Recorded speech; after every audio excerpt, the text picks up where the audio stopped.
Welcome to the Flat Earth Debate Uncut and After Show. I'm your host Nathan Oakley, and if you are new to this channel, or you've not done so already, then be sure to subscribe, hit the bell notification icon and join button if you'd like to become a Nathan Oakley 1980 channel member and keep up to date with the Flat Earth Debate. If you would like to support the channel, there is a super chat that runs alongside each of these shows while they premiere, and there's also a PayPal, Patreon, crypto and thanks button in the info box below the video. Speaking of Patrons, I'm going to do a quick shout out to all of you who do support me on Patreon, so a massive shout out of thanks and appreciation to Jason Hornsby, Christoph Fournier, John Travolta, JMails24, Unamento, M, Iron26, Endless, Goldie McKiernan, Retro Bill, More Books, Cannabear, Fibre Oats, Bogey, Michael Kahn, Rob H, John Kays, Patrick Gunnels, Banter, Will Brax, Mel B Styles, Troy Shuker, Hairy Blade, Mobile Max 777, Neo the One, Rob W, Open Minded, Reese Pound, Dal West Watson, Maria Nealands, Unbelievable Productions, Blue Ridge Ranger, The Real Gabster, Abraham Mohammed, Skeptic 936, Life is Short, Texas Mike, David Wayne Foster, and Dank. So another massive thank you to all of you for supporting me on Patreon. Now I will hand over to whoever is in Discord and Google so you can enjoy their dulcet tones while I set up for today's live show. And that's, if we do that, then we can go off the path. But if we stick with what we were shown, then we don't go off the path, right? But in the world, what is it? There's a lot of overriding going on, right? Anyway, did that make sense what I pointed out briefly? Guys, I just seen that for the first time like that. And I'm like, oh wow, we are clearly showing this stuff. Oh yeah. And to the point where it says you don't have an excuse for denying this. You really don't have any excuse for denying this. And if that's the message God is giving us, it's because He knows our makeup. He knows how we're made. He knows how we created us, so that when we see things like this, we should tell ourselves we have a Creator. And so we need to search for Him. I'm sorry? I tell myself that every day when I take a breath, when I open my eyes and I see, like, what am I looking at? How do these two things inside my head see these things? Yeah. I believe there was a debate once where someone was asking QE about Jesus walking on water. Have you seen a miracle? And QE said to him, and it was perfect. He says, look in the mirror if you want to see a miracle. And it really shut the guy up. He had to admit that, yes, he's living a miracle. His life is a miracle. Yeah, I was talking to this, what do you call an eye doctor? Optometrist? And he was saying that it baffles them, the eye. Yeah. Yeah. And so, again, this is why I keep looking at this thing, because I feel that as Christians, if we depend on a scientific verification for God, it can let us down, because I don't know how a manipulation of light can turn into something spiritual in front of somebody's eye. That's what, is speaking to them about God. I don't know. I've never seen the experiment done. I listen to it. Honestly, I go back and I listen to QE stuff time and time again, and I just don't get it. But I feel that, even if I do get it, and I would be sort of hesitant to use that as a bedrock for my faith, because some guy can come up with an experimental lab and says, you know something, we were wrong about this stuff. And the fact that there are different interpretations of what went on in that is again, if it works for you, fine. I'm not here to take that from you. I'm just saying I just can't get it. Hold on, relax, slow down. As a believer, we don't look to that. I don't need that. My own testimony tells me there's a creator. The heavens declare the glory of the Lord. The firmament shows his handiwork. Day unto day utters speech, and night unto night shows knowledge. You don't look for them scientifically. I mean, what is science anyway? Some philosophers got together and came up with a system that's actually great, right? Empirical. But the creator does not need science. At least for me, I don't need science to prove the creator. No. But can you have science without certainty? Well, you always got to do that, John. No, you can't. The method itself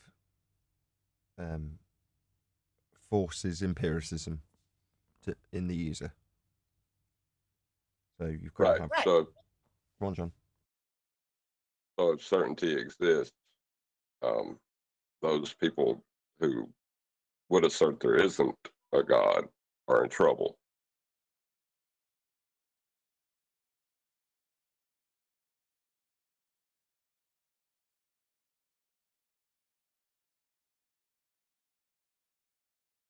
But what I think, if I can weigh in, I'm saying what I'm pointing out is that Christianity has survived for many years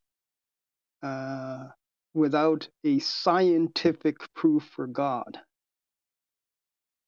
and for something at this level of understanding, and yes, I could be criticized for having a lack of understanding at this level, which in the hands of those people who have witnessed it are debating as to what it means and its interpretation.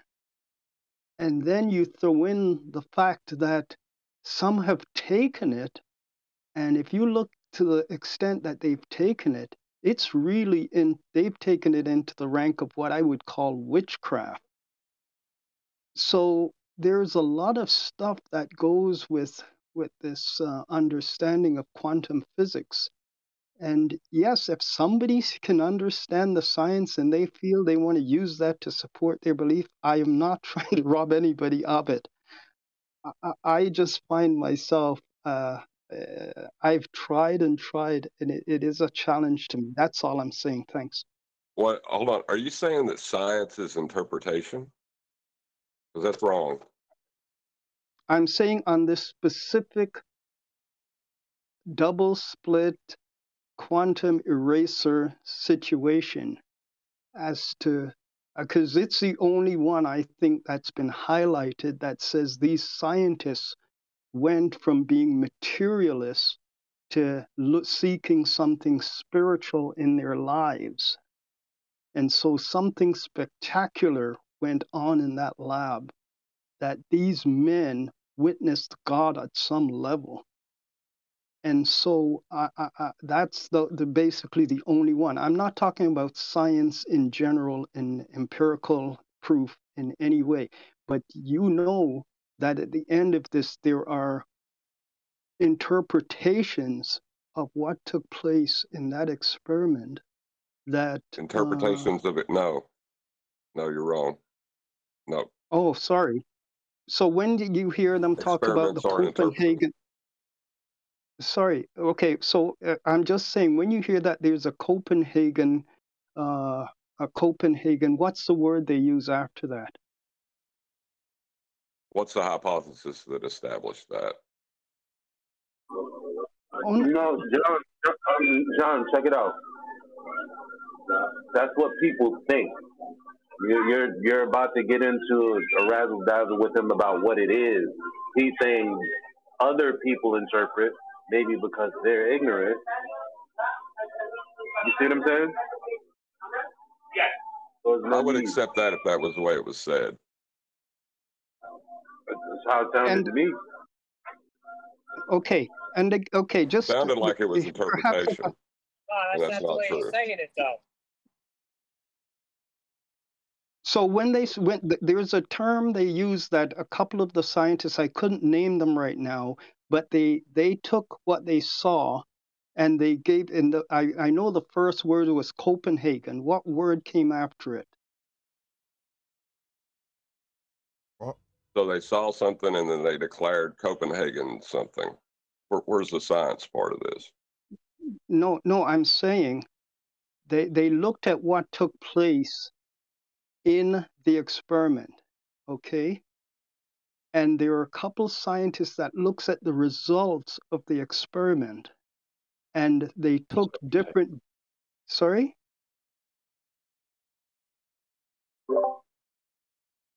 I think the word you're looking for is interpretation after Copenhagen. Thank you. That's all I'm saying. There's this interpretation, and there are other interpretations of what took place. I don't know if that's debatable. You're outside of science at that point. That's correct. But we are talking about something scientific, something science. The same goes for the interpretation after the fact with the double slit experiment. You can interpret, you can read into it and make logical inference when it comes to God. But that's not what the scientific apparatus is explaining. In the case of the double slit, is explaining wave function collapse.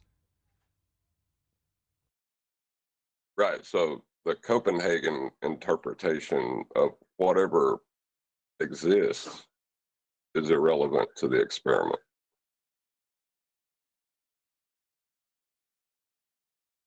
Okay. Like I said, I'm still on a journey with this, gentleman. So your understanding is ahead of mine. But I'm still learning. Thanks.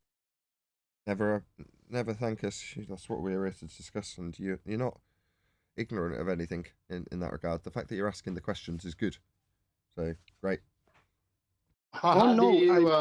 You're sorry. The interaction is very good when I hear different viewpoints and even get challenged. Oh no, this is the value of your panel and what goes on here. And no, it's good. Yeah, I'm thankful for it. The scriptures teach that God is a spirit, and they that worship him must worship him in spirit and in truth. Light is used as a metaphor for good and righteousness. Darkness is used for evil. So when you're taking actual light, photon, and doing the quantum double slit, you're dealing with a created thing, light. Who created it was the spirit, God. Well, the Copenhagen interpretation is a loosely knit, informal collection of axioms or doctrines that attempt to express in everyday language the mathematical formalism of quantum mechanics. What's the problem with that? The problem is that it's a scientifically validated experiment with cause and effect reasoning. The quantification thereafter is kind of now on irrelevant. Now, I'm not going to deny that there may be some use to that quantification, but it's not what science is about. You can quantify it all you like after you figure out the cause. We always get to this point where it's about time to start this discussion, but I think that 10th man talking about light in this context, and if I were to say to you that men have manipulated light in such a way that they've seen a miraculous display in a lab, I think that's worth a discussion on another day. On another day, it's the principle of the show. When you say they've hijacked light, the basis of the heliocentric model has got a hijacking of light at its core. Is 10th man ready for another Bible verse? No, I don't want. I don't need you with your New Age doctrines coming to the show. That's what I don't need. Well, I would like to stay at the topic we were on because there is something that quantum mechanics does to relativity. And when they try to draw a line from the sun to the earth and say that the photon occupies each space in that line to create that line, they're violating a principle of quantum mechanics called the uncertainty principle. Correct. Or to put it another way, quantum mechanics debunked Einstein. Absolutely. So what's left? Another reason why we're probably here. Again, with it's a slow release to the public because this isn't a new deal, right? Quantum mechanics has been around I thought for a he while. was cancelled for white privilege. Excuse me? Did I hear white privilege in the middle of that sentence? Didn't hear the context for that. I thought Einstein was cancelled for white privilege. Good one. I don't know about that. I don't understand what that means, to be honest. I understand. I've heard the term white privilege. I don't really know what that means, if I'm honest, because I don't have a TV. I don't listen to the radio. I don't read newspapers. I don't get magazines. I'm not exactly Mr. Current Events. So when I hear terms like white privilege, what the hell does that mean? What's it even mean? Well, it's because everyone around you is white, so it means nothing to you. But in the U.S., we are faced with multiples of countries, cultures, and creeds. Everybody around Nathan is white? That's funny. Yeah, I want to hear what he actually has to say. Sometimes I hear these terms, and I could just do an Arwin and nod along and pretend like I know what it means. I'm not going to do that. I don't know what it means. Now, it's a buzzword from 2020 onwards, but I don't know what it means. So I just want him to tell me. Go ahead. Who was it that was talking? Gene? Oh, no, it's just a political buzzwords. That's all they are. What does it mean to you? It's just. I just want to know what it means to you. Let's say if I'm black, I'm Mexican of non-white. That basically means I'm oppressed, which I have never seen racism in my life. But because of the historical fact, which we don't even know if it's historical now, I supposedly say, hey, Nathan has an advantage over me because he was white, his dad was white, he has all this white privilege where my Mexican grandpa got kicked in the ass at the Alamo, and now that's the reason why I should be able to get into college, with affirmative action. So these are, it's a U.S. topics because we're way more mixed than you guys. Yeah, no, I totally understand that. Is it true? No, Hell it's a racial monolithism of race. It's kind of like a reverse racism, I guess, where, white trash, which I fall into, is explained to be help. White trash is explained to be privileged instead of poor. Okay, so you're saying it's the reverse. In other words, by saying white privilege, it's actually the contrapositive that's being asserted, which is that everyone else is more oppressed. Is that right? No, we're saying that the white man is held, in higher regards. That's the privilege of whiteness. Gotcha. It's, in other words, as you described, the white man goes into an interview, there's a black man and a Mexican in the line behind. The white man's got a better chance just because he's white. That's the idea, right? Exactly. But that's a slippery slope there because on paper, that is very true. On paper, they would rather have a John than a Juan. They'd rather have a John than a Juan. Okay. Hello. Am I going to get in trouble for laughing at that? Probably. I said, so then how come, hold on. So then how come all the construction sites that I'm on now are all Juans and Felipes and not Robs and Bobs? All over the place.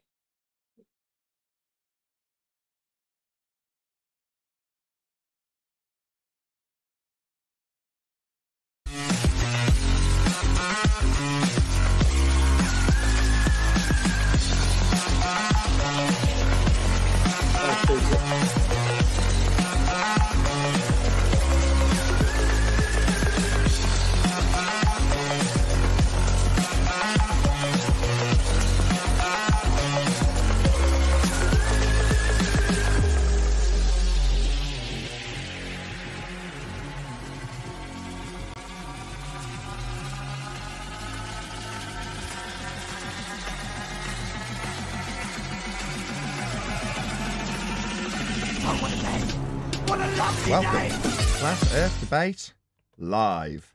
I'm your host Nathan Oakley, and if you are new to this channel, or you've not done so already, then be sure to subscribe, hit the bell notification icon and join button if you'd like to become a Nathan Oakley 1980 channel member and keep up to date with the Flat Earth Debate. If you would like to support the channel, there is a super chat that runs alongside each of these shows while they are live, and there's also a PayPal, Patreon, crypto and thanks button in the info box below the video. Most importantly, if you'd like to join the discussion, simply mute the page you are currently watching, then click the link in the info box below this video to join the panel and express your views on the nature of Earth.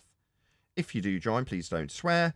If you do, you'll be ejected, and if you are, please don't try to rejoin the stream using sock accounts. You'll be warmly welcome back on the next stream. Please also share the show on social media.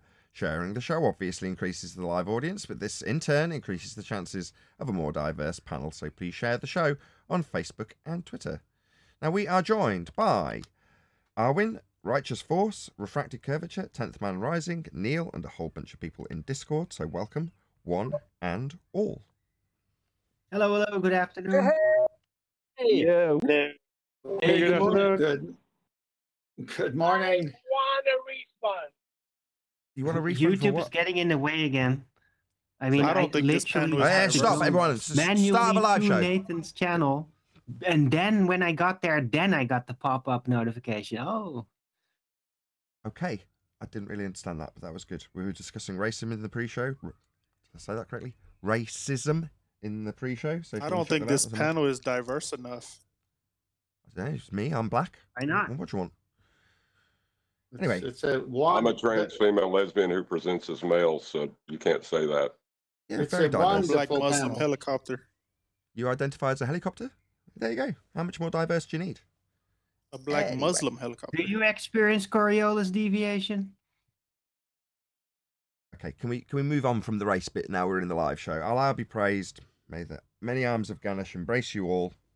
Jesus saves. Let's move on. Only one true God. There's only one true God. All of the other, whatever they're called. Right, today, I think we've already got a video lined up by you, 10th Man, is that right? Yeah, sky's falling up. Okay, so obviously moving on with the same theme we've been on these response videos for about the last 5 or 6 days. This is obviously going to be gravity themed in terms of the up at 9.8 meters per second that the ground's claimed to do, I assume. What's the video called? It's going to have Don't you worry. it's going to have a great ending. Oh, okay. It's 22 minutes long. There's no way we are going to get through 22-minute video. No, you just don't ramble on so much, but gotta go to the end. I've got to. Okay, well, you're going to have to give me timestamps because there's no way we're going to squeeze a 22-minute video into an hour-long video. Because I've got to respond. Just review it for Hey, 4 hours. hello, No. live show. Yeah, I have to respond. I have to pause it every 10 or so seconds. Do Otherwise, it. it's liable to get the channel copyright and struck. So pause it, but don't say as much. Is that the rule in the like? I wouldn't like specifically the minute count, because I've seen people talk for like maybe like the video will go on for a good minute or two, and then they'll talk for like 30 seconds or whatever. Yeah. Let's not risk it. I've seen Morgile be taken for a copyright strike based on about 6.5 seconds of Disney material.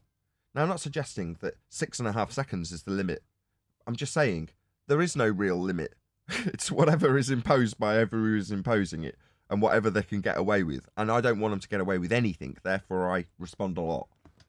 We'll give it a bash. Nathan, in context, this could be a 2-day show. Don't worry about it. I didn't say I was worried about it. No, just do what you're doing. And if you finish, you finish. If not, we'll continue tomorrow. Just do what you're doing. Keep your channel safe. Just do it. Stop stalling. Get on with it. Excuse me. Get to work, Nathan. I was Get to tempted work. to do housekeeping first because we haven't done a complete housekeeping and we should actually go through the housekeeping agree. questions at least once. Nathan's a union guy. A union guy? What does that mean? I'm hearing a lot of stuff that should be known by me. I'm sounding very dumb today. That means you apply to union rules. I didn't catch that, Neil. Say again. That means you follow the union rules. There are no union rules. If there was a union, it can't be union. I can't individually be unionized. Can I? Your panel is very unionized. Could be a unicorn. Okay, right. Let's just. Oh my gosh! Hurry up! This is a terrible start to the live show. I've got to be honest. Sensual Goat, thank you very much indeed for the super chat. He says the response video is a great idea and very well executed. I don't know about that this morning. Hasn't got off to a great start. Are we going to do housekeeping or not? The whole point of the show, for me, is to disseminate that information, the housekeeping information. Response videos are great and all, and I really appreciate the super chat for doing them. And lots of people have been supportive, although the numbers haven't really gone up very much. In fact, they've gone down. But there we go. I think do housekeeping and then response videos. It's simple. Just get on with it. Well, why are you so keen? Don't worry about it. We can do this housekeeping tomorrow. I didn't say we can do housekeeping tomorrow. I said you could do part 2 of the show tomorrow. Look at I that. didn't say how. Getting heckled from the sidelines. There's loads of videos. They've all got housekeeping. We don't need it again. I say do housekeeping and do the show, and if it needs a part 2, do housekeeping tomorrow and finish part 2 tomorrow. Yeah, I'm keen to discuss whether or not we do housekeeping for another 4 or 5 minutes. This is gold material. I mean, why You're a not? troublemaker, man. You're a troublemaker. The lore of physics has it that, in 1589, Galileo dropped different masses from the Leaning Tower of Pisa. To Did he drop gases? Did he drop any gas-based masses? demonstrate that all objects, regardless. Oh, we're getting heckled already. We're only 11 seconds in 10th. Well, because maybe perhaps you can ask the housekeeping questions as they become relevant in this, if they do. That's all. Oh, that sounds easy. Well, you can do that, Eli. When you hear a relevant housekeeping question that should be asked in response to a random gravity video, then you feel free, man. You be my guest. Any evidence of gravity with that? No, what is math? There you go. There's a relevant question. There was 2, one after the next. You know, I take it all back, Eli. There's 2 relevant questions that sit in housekeeping, right? I had Neil first. Hold that thought, John. Can you just repeat your question, Neil? Perfectly relevant. And kudos, Eli. What is gravity? Yeah, is there any scientific evidence of gravity? So we're automatically launching this video off with an idea of a Newtonian concept. Well, we ask on a daily basis for scientific evidence of gravity for a reason. Because if there's a phenomena that we're experiencing called gravity, then there's a methodology that can establish cause empirically. It's called science. Hence we ask for it, because this will be palmed off at some point in this video with some scientific vernacular, no doubt. But there isn't any. This isn't science, to answer Neil's question. Right, moving on. John, equally pertinent. What is mass? Because it's nothing physical. It's a mathematical ambiguity. It's equivocation between inertia and mole. So what is mass? We've got resistance to acceleration being one set of definitions that you can find, and we've got the amount of stuff in something defined as a mole, if you want to qualify it how it's defined in mathematical terms. So we've got a quantitative amount for an amount of stuff in some other stuff that we qualify with. I don't know, it's cesium or something.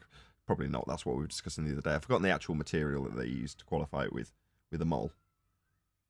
Anybody know off the top of their head? Because of course we're all going to know this general knowledge what moles qualified with. Anyway, the point, let's not dwell on that because I don't know. It's equivocation fallacy, exactly, John. So you've got 2 different definitions used in different contexts at the same time for the same word. So mass, what the hell's that? Regardless of their constitution, accelerate at the same rate towards the Earth. Does gas have, in quotes, air quotes, mass? Well, in their world it does, yes. Right? Gas has weight.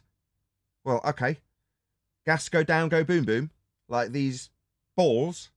No, gas doesn't behave that way. Do these balls behave the same way if you drop them in the medium of water? No, they don't behave that way either.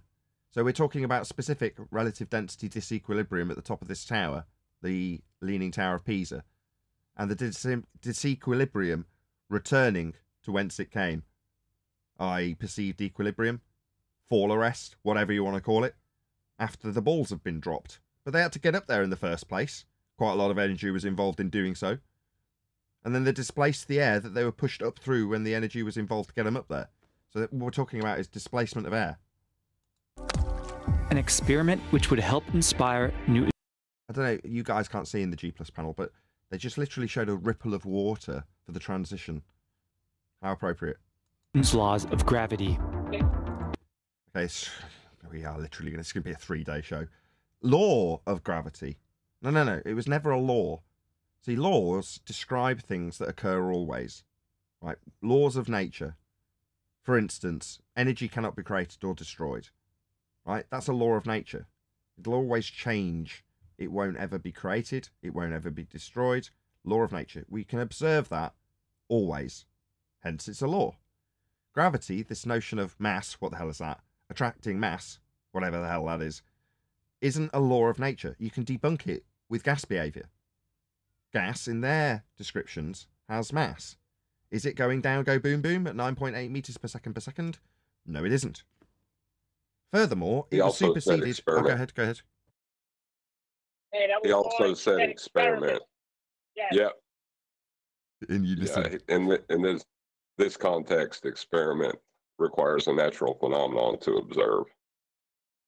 Indeed. Hoisting some balls at the top of Eiffel Tower and dropping them isn't a naturally occurring phenomena. But it would take over 300 years and a little prodding from Einstein. What? How has Einstein got anything to do with this? He superseded this. I was about to go on to say that Einstein superseded it. Was it 1915? No, definitely not. He superseded it. He didn't give it a poke or a nudge along. He worked in a completely new geometry. For physics to realize that this interpretation... Sorry, physics doesn't realise things. Physics is the study of the physical. That's what physics is. It's not got a brain. It doesn't have epiphanies or realisations. Was wrong. Sorry, he realised they were wrong. No, we realised they were wrong with gas behaviour. He came up with a new pseudo-geometry. Indeed, if Newton and the theorists of his era had looked a little more deeply into their... Or if they'd have done a bit of experimentation, i.e. true science. Theorists? Sounds like they're developing theories. What, like scientific theories based on validated experiments? No, they definitely weren't that, but this word makes you think that they're far more valid than they were at the time, when they were being punted as quote-unquote theorists. Their own laws. Their own laws? No, laws of nature describe things that happen always. These pseudoscience clowns had their laws that further went on to be debunked, including Newton's. They might have realized that it was Galileo, the Tower of Pisa, and the ground that were accelerating up. What? What? Oh, I should have known it's in the title. But bloody hellfire. 10th, you can take over from here. You must have something to say. As you pick this. So the Tower of Pisa has a speed now. That's going to be awesome. This is one of those videos where you're just going to have so much fun, and then at the end, it's going to be one of those confessions again. Wait,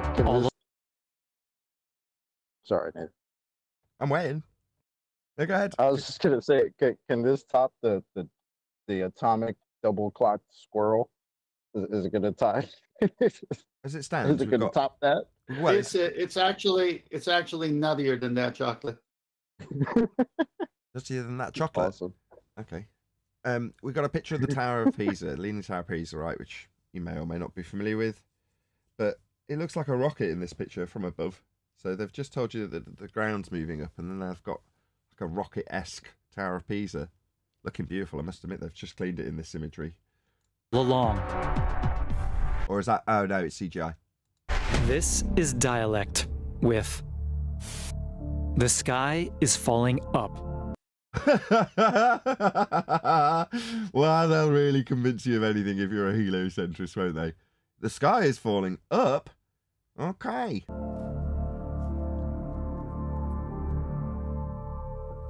See, for me, the sky would just be the gas that's surrounding us, because I don't know why there's a blue bit or a black bit, other than the sun's appearance and disappearance. But beyond that, we're talking about the gases that surround us as far as I'm concerned. So this falls in line with just describing what gases do. Now, gases do move up from ground level. They disperse into the availability of volume. But when I say they move up and disperse in an upward direction based on their origins being at the ground, gas behaviour is such that it moves in all directions. Yeah, hence if it's come out of the ground, it can't go down. That's not a direction available to it. It comes out and goes up and spreads through the gaps in the other gases. But ultimately, if it hits one, it can still go equally down as much as up. Hence, diffusion into other gases can take a certain period of time. This is where our fundamentalist brothers on the anti-flat earth side will tell us that gas is pooling at the bottom of something. It's like, no, it's not. It's just dispersing and there's a high concentration of it. But anyway, that's what I see as the sky. So the notion, this immediate stance that the video is premised on, is just so flawed. Anybody got anything to add on that before we actually get into the meat and potatoes of what he's got to say about the sky falling out? Yeah, but he's Falling not up just is talking an about oxymoron. the sky. Oh, is Sorry. that Raymond? Go ahead, man. Go ahead. Oh, sorry. I was just saying the fact that even in the title it says the sky is falling up. It's an oxymoron, right? Yeah, ludicrous. What was it you said, Chocolate? Can we reiterate that this is heliocentric nonsense? It's not flat earthers talking about things going up. This is you guys, Globers, who believe what this guy is saying. Also, you would feel acceleration. If you were accelerating upwards, you would feel it. Your body's designed to feel acceleration. Ordinary intuition from our everyday experience tells us that things fall down. What, like helium balloons, clouds? That's what my intuition tells me. I'm looking at a cloud right now. You know, it had to be in a puddle on the ground, evaporate into gas, and then reform or go through a phase change for me to be able to see it in a cloud. So what? That's my intuition telling me that things fall down? You're premising this on your gravitational bias, it seems. Apples, water, helium balloons, clouds. Sometimes people. Sometimes farts. So naturally, when we attempt to shows a load of trees, what are they producing? Are they producing gases by any chance? What about all the clouds in the background?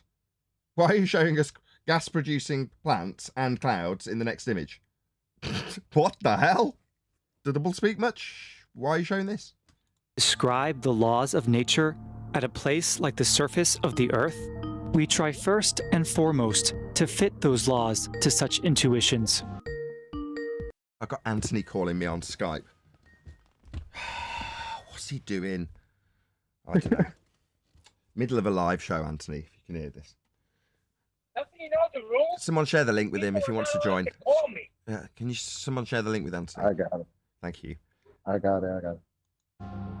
And indeed, this is exactly what Newton did in attributing the falling of everyday objects like clouds and helium balloons to the universal force of gravity. Sorry, well, if things are going up, then how is there a universal force of down? I just contradicted you with several examples, two of which were shown in your own imagery. But sometimes ordinary intuition is... Why have we got a CGI picture of Earth from space, given that this is a heliocentric premised video? Shouldn't we have some real photos? Why don't we ever have any real photos from a sky vacuum second law of thermodynamics violation? That's my subtle way of dropping in the housekeeping question, by the way. Why would he speak? Why would he speak about intuition when just describing what we see and experience? Why would we need intuition for such a thing? The law is just describing what happens all the time. You don't need intuition for that. Exactly. What perceived intuition would we ever require to describe or understand the description of something that occurs always? Is a pretty bad guide. Go on. Is he showing a picture of the Earth as a sphere where the horizon curves around to meet itself and create a ball? Yes, he is. Is the horizon Earth curve? No, we've debunked that. So if the Earth was a sphere with a radius of 3959, as is alluded to in this imagery, then every distance to the horizon, which is claimed to be blocking the sun in this imagery, would be no more than 1.2 times the square root of the observer's height in feet, and the distance to the horizon in the black swan is beyond the geometric limitations of an Earth hill horizon that blocks the sun in this image. Therefore, the Earth is not a sphere and the horizon is not Earth curved to block a sun, as is alluded to in this imagery. Nice one. Getting the housekeeping questions in there, Eli. You proud? He's obviously gone home. His job's done. And it can take a little deeper reasoning to sort the truth out. Reasoning? No. When you describe things, you just describe them. You know, they're really eloquently described in the laws of nature. Take the concept of time, for instance. Really?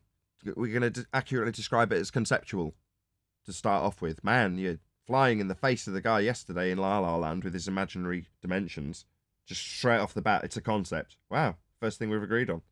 Classical physics defined time as a mathematical absolute, doing so because this was in keeping with everyday intuition. Okay, it doesn't matter how it's defined or described. This concept, as you accurately depicted it with the word on screen. Does it matter? Does it affect it? Does the consensus have any alteration on it? No. Is this what's on screen now, Big Ben? Is this time? No. No, definitely not. No, this is a man trying to describe time, which is a concept with gears and mechanisms.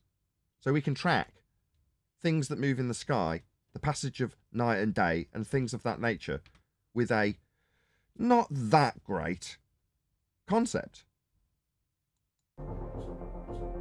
But some philosophers weren't happy with the assumption that all clocks everywhere must tick at the same rate. Sorry, a minute ago we were talking about time and its concept. Now we're talking about how clocks tick. So has anybody picked up on the fact that they've now had a subtle bait and switch? Go on. I was going to say that's the okie doke. Let's go from talking about the concept to the actual technicality of the device we're talking about.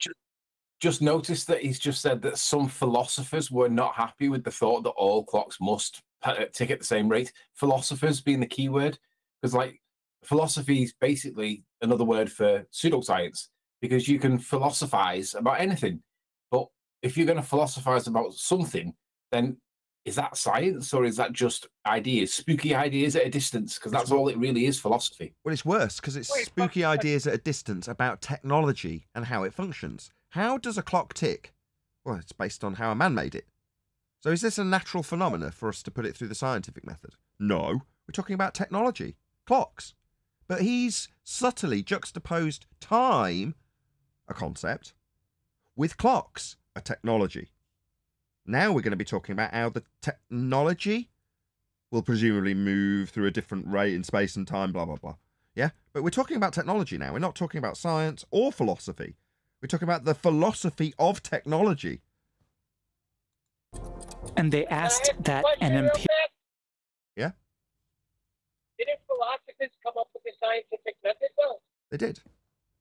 They say that's relevant, but yes. All right, so let's not lump them all in there then. Because they did come up with something good. Lump them all in there. So you've reified the empirical method developed by philosophers. That doesn't mean that they're in any way tied to the scientific method because they're philosophers and their forefathers may have developed the scientific method. So what? The method is the empirical bit. The process of the method is what gives you the empiricism. The development of the process is, in this instance, not inconsequential.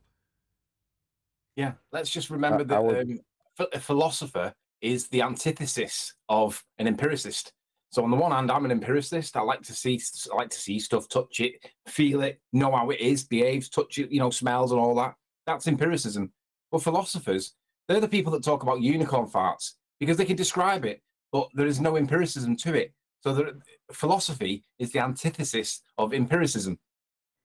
Right. And if what Neil is saying is true, then if philosophers came up with, let's say they came up with the scientific method, well, then they understood that.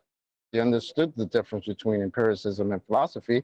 Otherwise, they just continue to philosophize and not come up with the scientific method at all. They wouldn't need it. Okay, the scientific method, just to break it down in as quick a method as I can now, so that we understand what we're talking about when we say we want science for this stuff and criticise it for not being science. Scientific method is as follows. Observe a natural phenomena. That's something in nature that's occurring that you want to know why it's occurring. So you see something happen and go, why did that happen? That's first step. Second step is to formulate a prediction of what caused it by supposing what you think caused it. Now, what you think caused it, in scientific terminology, is an independent variable.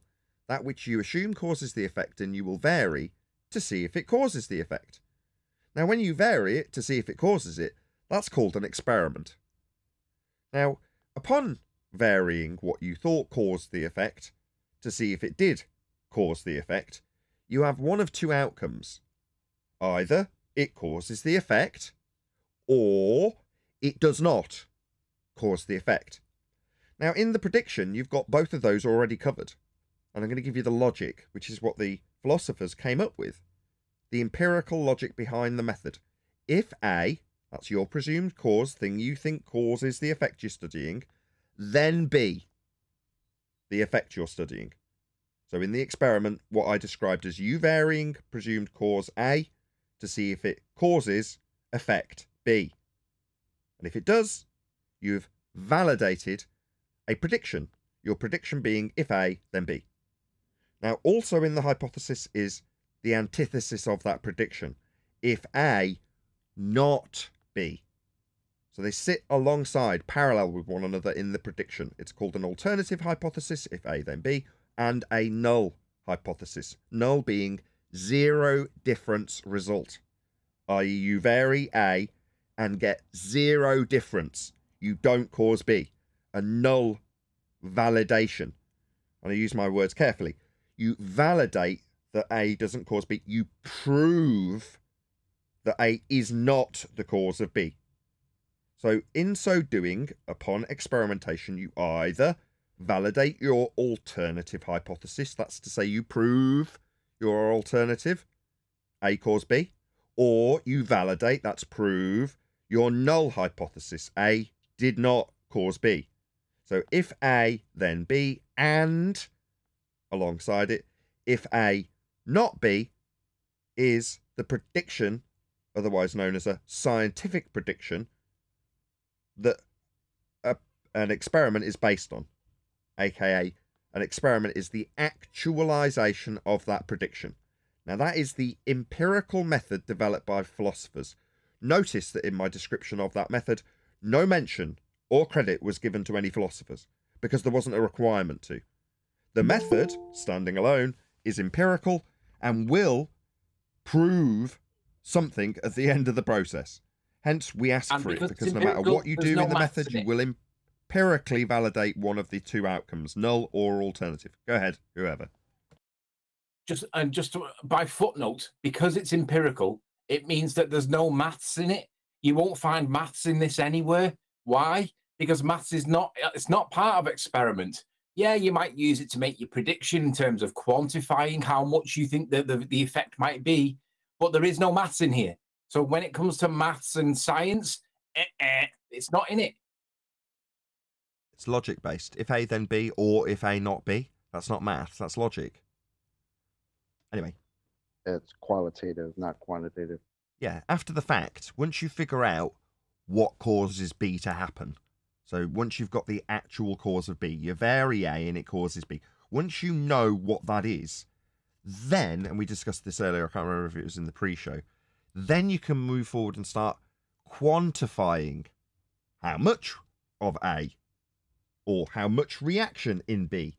But if you've got the incorrect cause of the effect, so A does not cause B, what are you going to quantify? How much it doesn't cause it? You know, you've got to first actually have the cause of the effect. And in that process of varying something that's real, your presumed cause, in the hypothesis, and capable of actual variation by you, the researcher, when you're doing that, you're physically manipulating something in physical terms. That's why it's called physics. Yeah? Now, that's not mathematics. You're not in a conceptual realm of numbers describing things. You're physically manipulating that which you assume will gleam an effect that you're studying. You want to cause and induce the effect you're studying. Because once you do, you've caused it with the thing you varied. Physics, that's the physical, the study of the physical and natural world. Exclusively what we're dealing with here, and exclusively what is being claimed by the likes of astrophysicists and Newtonian and Einsteinian gravity. These are things that are claimed to be in our physical realm. Therefore, the purview of physics, not maths. Empirical operative definition be instead given to the concept of time. Who cares? It doesn't matter how you define it. That is, they demanded that clocks and time be defined via an experiment, which... Whoa, whoa, whoa. Clocks and time being defined by experimentation. This should be interesting, because we know a couple. Could actually be physically carried out, rather than assumed via a mathematical abstraction. No. Step one of the scientific method is observe natural phenomena. What's the phenomena we're observing here? What's going on? Why aren't we being shown something occurring in nature that we want to know the cause of? We're asking a question about whether or not time and / or clocks are going to be defined in a certain way. After Einstein provided exactly the specifications for such an operative definition of time, he provided specifications for a definition. Who cares?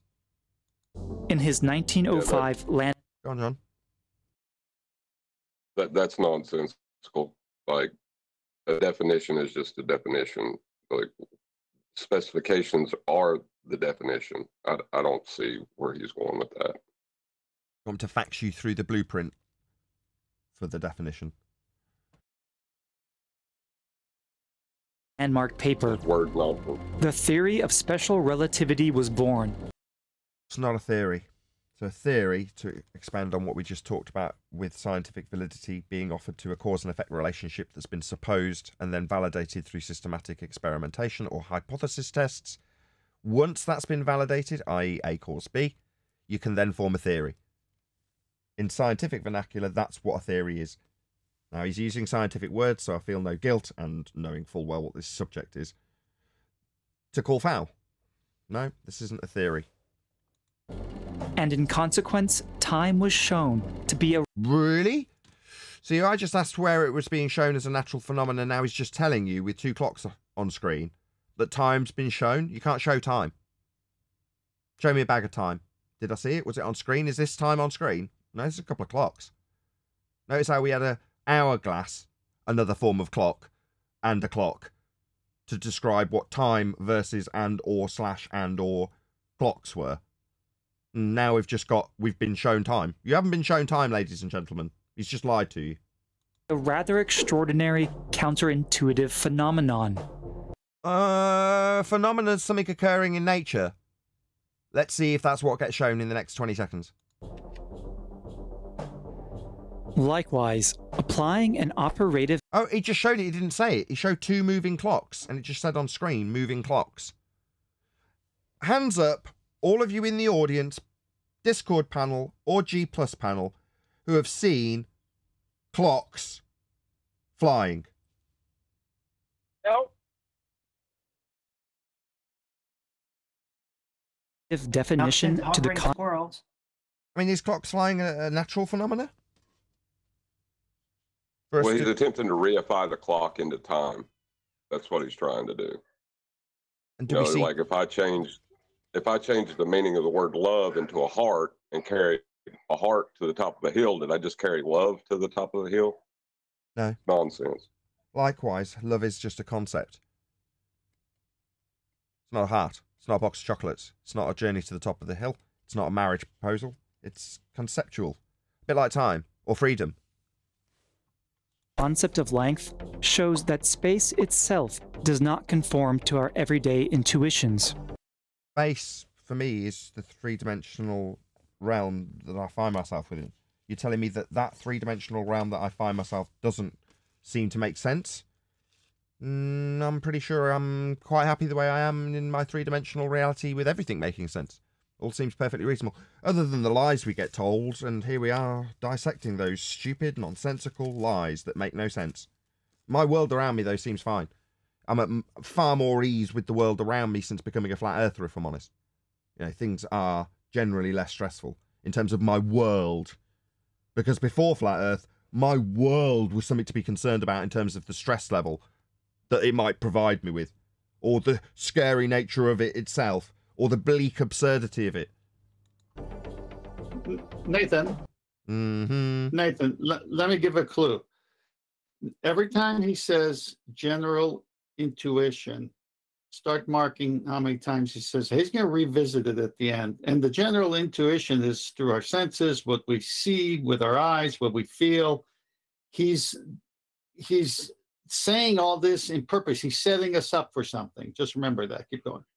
But what happens if we apply an operative definition to the concept of motion? He's asking, what happens if we apply, sounds like something physical, a definition? You mean if we want to talk about it for a bit? What will happen in physical terms, in terms of the thing that we're describing or defining? What will happen? Absolutely nothing. We could sit around all day doing that, and literally nothing in our physical realm would have any effect on it. It just wouldn't make any difference whatsoever. Specifically, acceleration. Indeed, not long after developing special relativity, Einstein himself considered this question. What question? The context of asking whether a man falling off a building could measure his own weight. What? If a man falling off a building can measure his own weight? So what, like if he jumps off with a set of scales? Anybody got anything to Too say bad on he this? never tried it out. Maybe this is why the anti-flat earthers tell us to jump off buildings. Because their own rhetoric gives them examples like this, plants the idea subliminally in their mind that they should be worried about how much they weigh on a bathroom scale when they jump off a building. You know, this is something that should be pondered like Einstein pondered it. I mean... why would Einstein be pondering that? What's the point of this? Well, it turns out there are a number of operative definitions you can give to accelerated motion. And indeed, you can apply them right here at the surface of the Earth. Okay, and? But only if... Come on. Just hello. Just say I think he's about to try and equivocate between a force of gravity and general relativity. I could be wrong. We'll see. If you're ready to accept... What the hell is this video? I'm looking at it like, seriously? You're just gonna show somebody just jumping off a building, not a parachute on their back or anything. Okay. That's what I said. It's like, we hear it in the very, very negative anti-flat earth realm. But then when you see that some of the garbage that you very keen anti-flat earth believer goes and looks for and will find, we know the nonsense reasonably well, or very well. And this is the nonsense, right? That's why we're reacting to it. But when you think about it, if you were looking for affirmation bias, and part of your gravy train of affirmation bias for your heliocentric religion literally contained examples where they're talking about jumping off buildings, dropping things from great heights. I don't know, just kind of plants a bad seed, maybe, especially as we get told to not breed and jump off buildings. Their astounding implications.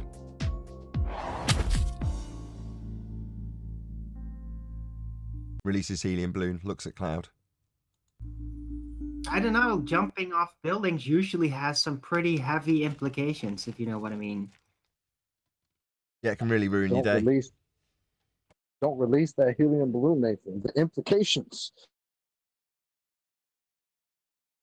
I think they're trying to say that because if you jumped off a building with a scale and tried to put it under your feet, it wouldn't register a weight, therefore you are weightless.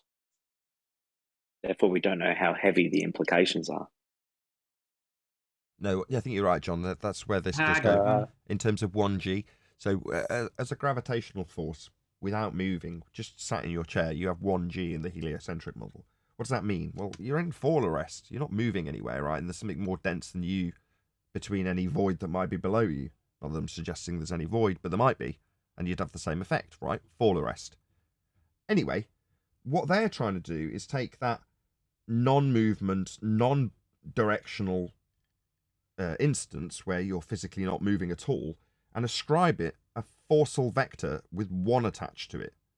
So what happens when you then move that boundary from what is technically 0, fall arrest, to 1, 1g? Well, it means that when you move up the scale, you get to 0. Well, what's that? Well, that's when you're falling. So 0g, well, that's when you're falling around Earth, right? The gravitational assumption of an orbital motion. That's what we're talking about. But that's 0 on the scale, isn't it? 0g, we're all familiar with. What does that mean? It means they've readjusted the scale so that when something's falling, it's suddenly not got any weight. Oh yeah, what's the other word for it? Weightless. Hold on, you're falling at a massive rate. No, just weightless. Right? Meaning that because they've moved the scale, you've got a force that can be ascribed with a value of 1 to doing nothing. Yeah, but it's totally faulty. That question that they ask is totally faulty. When I pose this to several of them, they kind of get very stumped. If you're falling, it means that you have a downward vector. And what causes a downward vector force? Weight, which is whatever you weigh within that medium, whatever you can be weighed as being within that medium. That's the reason why you're going down. Careful, Mr. Step. So long as you put into disequilibrium first. Generally speaking, things regardless of their weight will be in equilibrium, unless you force them out of it. Like taking a set of balls up to the top of the Leaning Tower of Pisa, just as an example. Obviously, you've got to force them into disequilibrium to claim down if they're more dense than the air they displace, in this example you're giving. But that's from a disequilibrium. Yeah, I don't disagree with that. Like, as I said, the medium, but the point being is that they want to claim you're now weightless. But if you are weightless, you wouldn't be going down. That's the point. Exactly. Like, it's fall arrest, isn't it? So the weight is going to come back extra. And that's how you flatten at the bottom. It's 1 when you stop. Yep. It's 0 when you're falling. And Brian's point is to say that description of weightlessness is because, you've suddenly got no weight when you're falling? No, the only reason you are falling is because you're more dense than the air that you're in. Now, you can call that weight, Fundy, if you like, because that's what you'd call it.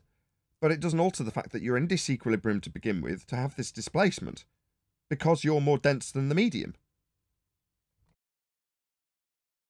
Yeah, but remember the name of this video, right? The sky is falling up. So I'm sure at some point he's going to try to conclude with how this description of somebody falling down through the air is actually going upwards. So that should be fun. And whilst we're remembering the name of the video, the sky is falling up, how does that actually work on a ball? Because if Sydney in Australia is falling, the sky's falling up in Australia, and it's also falling up in England, and it's also falling up in America, the only way you can interpret that if we're on a ball is that the ball is infinitely getting bigger and bigger and bigger and bigger and bigger, because you can't have both of them, like the sky falling up in both instances, because that's a total paradox. You can't do that. So either, don't forget, Einstein's theory of general relativity is defined. It is an observation-based test, isn't it? It's an observation that things appear to move when they're not actually moving. That's a bit of refraction, a little bit of bendy light, right? But they talk about it in this context to confuse the shit out of you. And the sky's not falling up. That's got nothing to do with what actually the theory of general relativity says. What they're doing is they're applying the equivalence principle to obfuscate the actual point that Einstein claims, which is that light bends caused by mass. That's all it is. But this is all to confuse the shit out of everybody, so nobody knows what gravity is. And they revert back to the default position that it's a force, even though it's not been a force since World War II. It's a joke. World War I. Right. But without the force, you can't model anything. So two things. It's just a bunch of blabbering. Before you all buy into Anthony, who has been led nicely in terms of this sky falling up and the heliocentric assertions and the byproducts of Australian down being our antipodal up. Well, yeah, but you're into begging the question about how the sphere Earth would work with this. That's the main the main purpose of it making sense or otherwise, that you can argue about how it makes sense or doesn't within the heliocentric model. Now, contextually, we're there anyway, but Anthony's absolutely spot on. Obviously, you're going to be prefacing it with your understanding of the heliocentric model. Therefore, it's purely designed to confuse when you've got a non-force force of gravity in the current ideal world of non-phenomena. So how do you combat this? What's the shortcut? As opposed to what we're about to launch into, which is why I've stopped Arwin and Anthony, which is you can discuss it in the heliocentric nonsense and how it doesn't work within the model. But the shortcut is much, much, much, much, much better. Which is to say that what's the phenomena being studied? Why do we ask for scientific evidence on a daily basis? Well, it's because there's a methodology that has a first step of observation of natural phenomena. Well, he's made at least 2 minutes worth of disclaimers about how this is conceptual and mathematical and not physical. So therefore, what's the natural phenomena being observed? Before we get into the problems within the heliocentric assertion, it's like, no, let's just get to the science of it. What were you observing happen to make this assertion? And then what did you put in your Things hypothesis? falling. Go on. Well, things falling. That's what the whole premise looks is. At cloud, that's what the whole releases point- helium yeah. balloon. This was debunked 107 years ago, right? It was superseded for a reason. Why? Well, because it doesn't comport with reality. It was described, and this guy described it as a law. Like a law of nature always happens. What, gas go down, go boom, boom? 9.8 meters per second squared? No. Doesn't comport with reality. Definitely not a law of nature.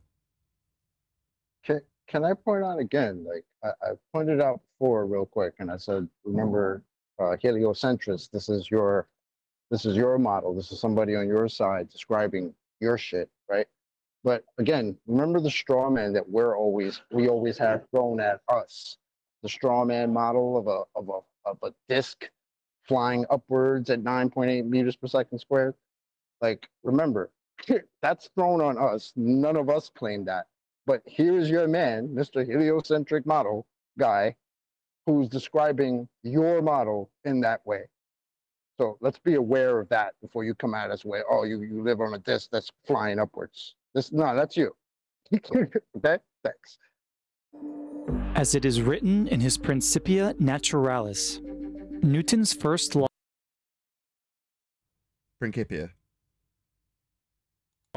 states that every body perseveres in its state of rest or of uniform motion in a right line, unless it is compelled to change that state by forces impressed thereupon. You want to comment on this, Anthony, as you're here? Yeah, I'm watching this, yeah. Now, in conjunction with Newton's second law, which relates force to acceleration. Back to John's question. What's the M? F equals MA, right? What's M? It's supposed to be mass. You want to define it? Just let me just preface what's about to happen before you go on, Nathan. Just okay. Don't press play. Okay.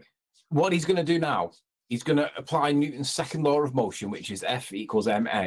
And he's going to use the calculation to then calculate forces into existence.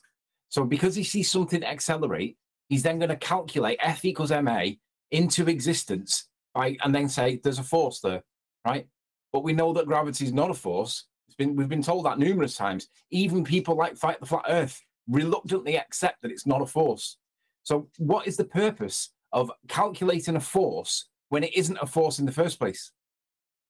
That's the paradox. It's Newtonian mechanics. I mean, you're kind of strawmanning. He's engaging in Newtonian mechanics. So we can't use that. It's supposed to be an explanation for gravity. Well, there isn't any. I think what I was trying to say is this is coming from a gravitational perspective that's modern. Therefore, I think even though you're right, Anthony, he's about to take this apart. So I'm sure you're right, and you've called it. But I think you might find that he's actually going to take the opposite view. We'll see. I don't know either, to be honest. But we'll see, Arwin. You might be right. Just to correct Darwin, I'm not straw manning. I'm actually preempting what he's about to say. I've not seen this video, so I am strawmanning if I knew about it, but I've not seen it, so I'm preempting what he's about to say. That's fair enough. Nathan's saying it's not going to be that. We get that. We get that. Well, my point we is, get that. We get is that. that You're going to these ruin the mechanics flow. are pretty Let's just solid. discuss this point for 10 straight minutes. Why not? No? Oh, Yeah, okay, we all yeah, good to move on? This implies an obvious way to detect true motion by measuring whether a body deviates from rectilinear uniform motion. So it's just showing a ball being dropped. All right. About a puddle evaporating or a helium balloon going up. I mean, if you're going to use a ball, why not use a helium balloon? Would it have the same motion? I don't think so. Seems like you're ignoring quite a lot of the way the world works to make this example. Let's apply this to an observer on a rocket ship. Why? There are no rocket ships. What, in a sky vacuum? Is there any evidence that the sky is a vacuum? An area of volume for gas to needs fill? to get into space first, so to slip that in that fictional medium in order for you to accidentally wander into La La Land, into the Narnia closet. Nathan, we experience gas pressure, so the sky cannot be a vacuum. So what's this example? Should I just start talking about Narnia? If we're in Narnia, then Aslan will whatever I then make up. It's like, well, why would we transition to this CGI image of a rocket ship in a place that isn't real? We don't care what Aslan does in Narnia. Who, say, is unaware of their state of motion. So we're in a La La Land where people don't know which direction they're travelling, even though our bodies are acutely designed to know exactly that. I don't know, I really don't buy this. I'm not in Narnia, I'm in space. And my body knows when I'm moving. To try to determine it, they toss an object off of themselves. I've got an inner ear. What do you mean? It's like these canals that have got little liquid in them. Nah, you can't trust those. Can I not? They've stopped me falling over. Well, that's not true. Moving on. What is that thing in that chair? Oh it's been a year, right? And I'll just tell the audience, right? The reason I've just stopped myself saying that, I was like, my inner ear stopped me falling over. For some reason, in the middle of the night, I woke up in pain and blood, right? For no apparent reason. I think I got up to go to the loo or something, right? But for the last 12 straight months, I've been in agony. I'm still not fixed. I've got broken ribs. And every time I do anything with one of my children, they snap again. So I'm like, oh, it's all right. I'm all healed. Pick up a child. Snap. And you're like, I'm in agony again. This process has continued for 6 straight months because my inner ear didn't work properly. Or I can only assume that's the case. Like I say, I remember waking up in pain. Anyway, moving on. If this object floats away with uniform motion... Why would it do that? So, sorry. A helium balloon will do that on the ground. I didn't have to go to space to have an example, but suddenly you've got things that were falling through the air that surrounds all of us always. You've taken us to a place that doesn't have any air in what, a presupposed orbital motion where you're falling around a spherical surface and subsequently are accelerating without noticing. And then if you release your wristwatch, which is definitely a solid, in the trapped medium of air in the spaceship in Narnia, space, this is absurd. Then from Newton's first law... Why are we applying Newton's first law? Well, these have all been debunked. They can deduce that the frame of the rocket ship is inertial. Really? Why? We're in Narnia. With somebody who's hypothetically not realising that they're moving, releasing a solid into a gas as they're falling. What? Oh, the rocket would be in the inertial reference frame. Yeah, we'll put that in our pocket. I don't know if we'll get to any Coriolis violations. We'll see. But yes, I need to get a point in because you keep saying this, right? Newtonian gravity, yeah, debunked. Absolutely. Gas doesn't go down, go boom, boom. But the rest of Newtonian mechanics, and even with the issues of, it uses mass in its notification and all that, it still does stand mechanically. The laws of motion. That's why they've never been actually replaced as laws of motions as to how things work with forces and all that. No, they were not right. What do you mean they were not right? If you're applying hold on. If you're applying an ambiguity to a mathematical formula, you haven't done anything except applied an ambiguity to a mathematical formula. It doesn't make it right. Yeah, but it does describe how solids, at least, and liquids, basically how forces work with them, how it does balance out. You can pre-calculate, and then using just calculations, in this case, kind of nerdy, really predict the pathway of like an object moving in a course. Like Newton's. Right? So Like Newton's. you've equivocated objects and forces with mass now. Correct. And he's Yeah, but also I'm done it leaving the mass out. and you've also done it in a hyperspecific medium with a hyperspecific Yes. relation to the medium. So is that a law of nature? Or do I No. just need to go underwater to violate it? Ergo, not a law of nature. They were not right. They were not laws of nature. I totally agree. And gravity, So the his laws of conception Newton gravity was were not wrong. right. Can we move on? Yeah, but that doesn't mean that everything It about means it they is weren't wrong. right. Can we move on? Yeah. Not everything about it was wrong. Weren't right, but is right also. Not wrong. Yeah, I mean, they weren't Not right. They weren't everything laws. about it was wrong. That's right. Yes. Here we go again. Thank All you right. just for disturbing the flow of this for absolutely no reason whatsoever, Owen. I.e., kinda wanted that it's to at rest reiterate or the moving point. with. I'll make sure to make shows about it again and again, as I have in the past, as you keep doing this. Please. Right, they're please. false. They're false. They were not right. False. It does work the way it is described. It's just not a Only when law of you nature, equivocate. and it doesn't apply to Alright. gases, and gravity is not real. The rest of it works. Oh, great. Let's move on. Only when you equivocate. Okay. So you destroyed my whole point when I was trying to say how this guy just initiated that a rocket would be in the inertial reference frame. So he might want to have a talk with Simon Dan, who said the reference frames are ruined. He might have one to talk with this guy. Or Becky. Hey, Becky.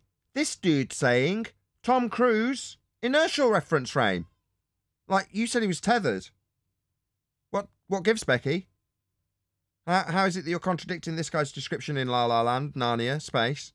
You know, I mean, it's not real in either event, but you're violating his description. Why would Becky be so stupid? with constant velocity. This is like what you see with astronauts in zero gravity environments. They're not in zero G, because they're claimed to be in a sky vacuum in a presupposed orbital motion, falling around a sphere Earth. Now, we've debunked every single aspect of that, right? Now, if you've got, Holmes with the simplest explanation being the most probable one, well, what is this on screen? This is men in a studio. This is a set. Now, yeah, you can get the behind-scenes footage for Gravity, and you can see Sandra Bullock doing this, where there's no ceiling. But for this, they've CGI'd in a ceiling, so you can't see the high wire when they pretend to float around in a sky vacuum, aka Narnia. There is no sky vacuum. There is no falling around a sphere Earth. This is a set. It's on television. You're not experiencing this, nor will you ever experience this. It's not experienceable because it's in an orbital motion in a sky vacuum. Now, the gas that all these guys are breathing claim to be contained by this spaceship. Why would they need that? Right? Below them, there's gas just chilling out, man. It's chilling out next to the vacuum that they're in. Why do they need containment and the Earth doesn't? Right? Total nonsense. Yep. Quick shout out to Twad Wazzle. He says, at 24 months, I'm cancelling membership. Right, he's been a member for 23 months. Don't exactly know what that means. But thank you very much for your support. Also, Twad Wazzle. To become a Patreon. Thank you very much. Really appreciate it. I would say it is kind of funny, right? Now that you mention it, like every time the astronauts suit up, they literally prove that gas pressure requires a container. My favourite shots are the ones where they're in a spacesuit looking down at Earth.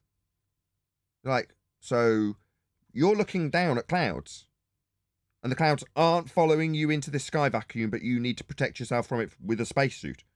Yeah, they're literally laughing at you people. If you think the space is real, they're literally laughing in your face. While they show you gas pressure not expanding into the area of volume so scary that they need a spacesuit to stop their gas locally not going into the vacuum, But all of the gas in the known existence that we actually experience, oh, that doesn't go into the vacuum. Gets to the Kármán line and just chills out. It violates natural law. It just says, I'm not going any higher. I'm going to turn around and go back again. I'm not going to hit something. I mean, what am I? Supposed to press on something? Being pressure and all. No, I'm not going to press on something. I'm just going to turn around and go back. Yeah? Fuck natural law. I burn my bra in defiance. Pretty much. Environments when they're floating around looking all cool and what.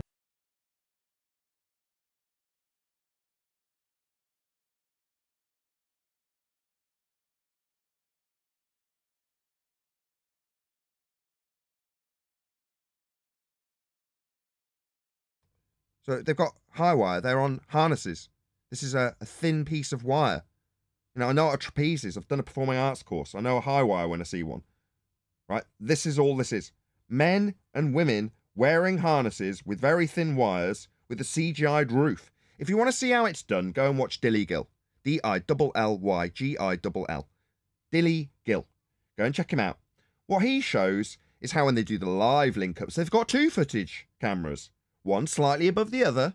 One taking crap images that doesn't show the ceiling, that's live, so they can have a conversation on their high wire where they do only basic moving, bobbing up and down. And then they've got the better quality footage that does include the ceiling that's CGI'd in afterwards, so you can't see the wires. That's it. It's just a magic trick. You're being hoodwinked with props and sets and CGI and wires. That's all this is. You cannot fly. You are not Superman. There is no space to fly in, like there is no Aslan in Narnia.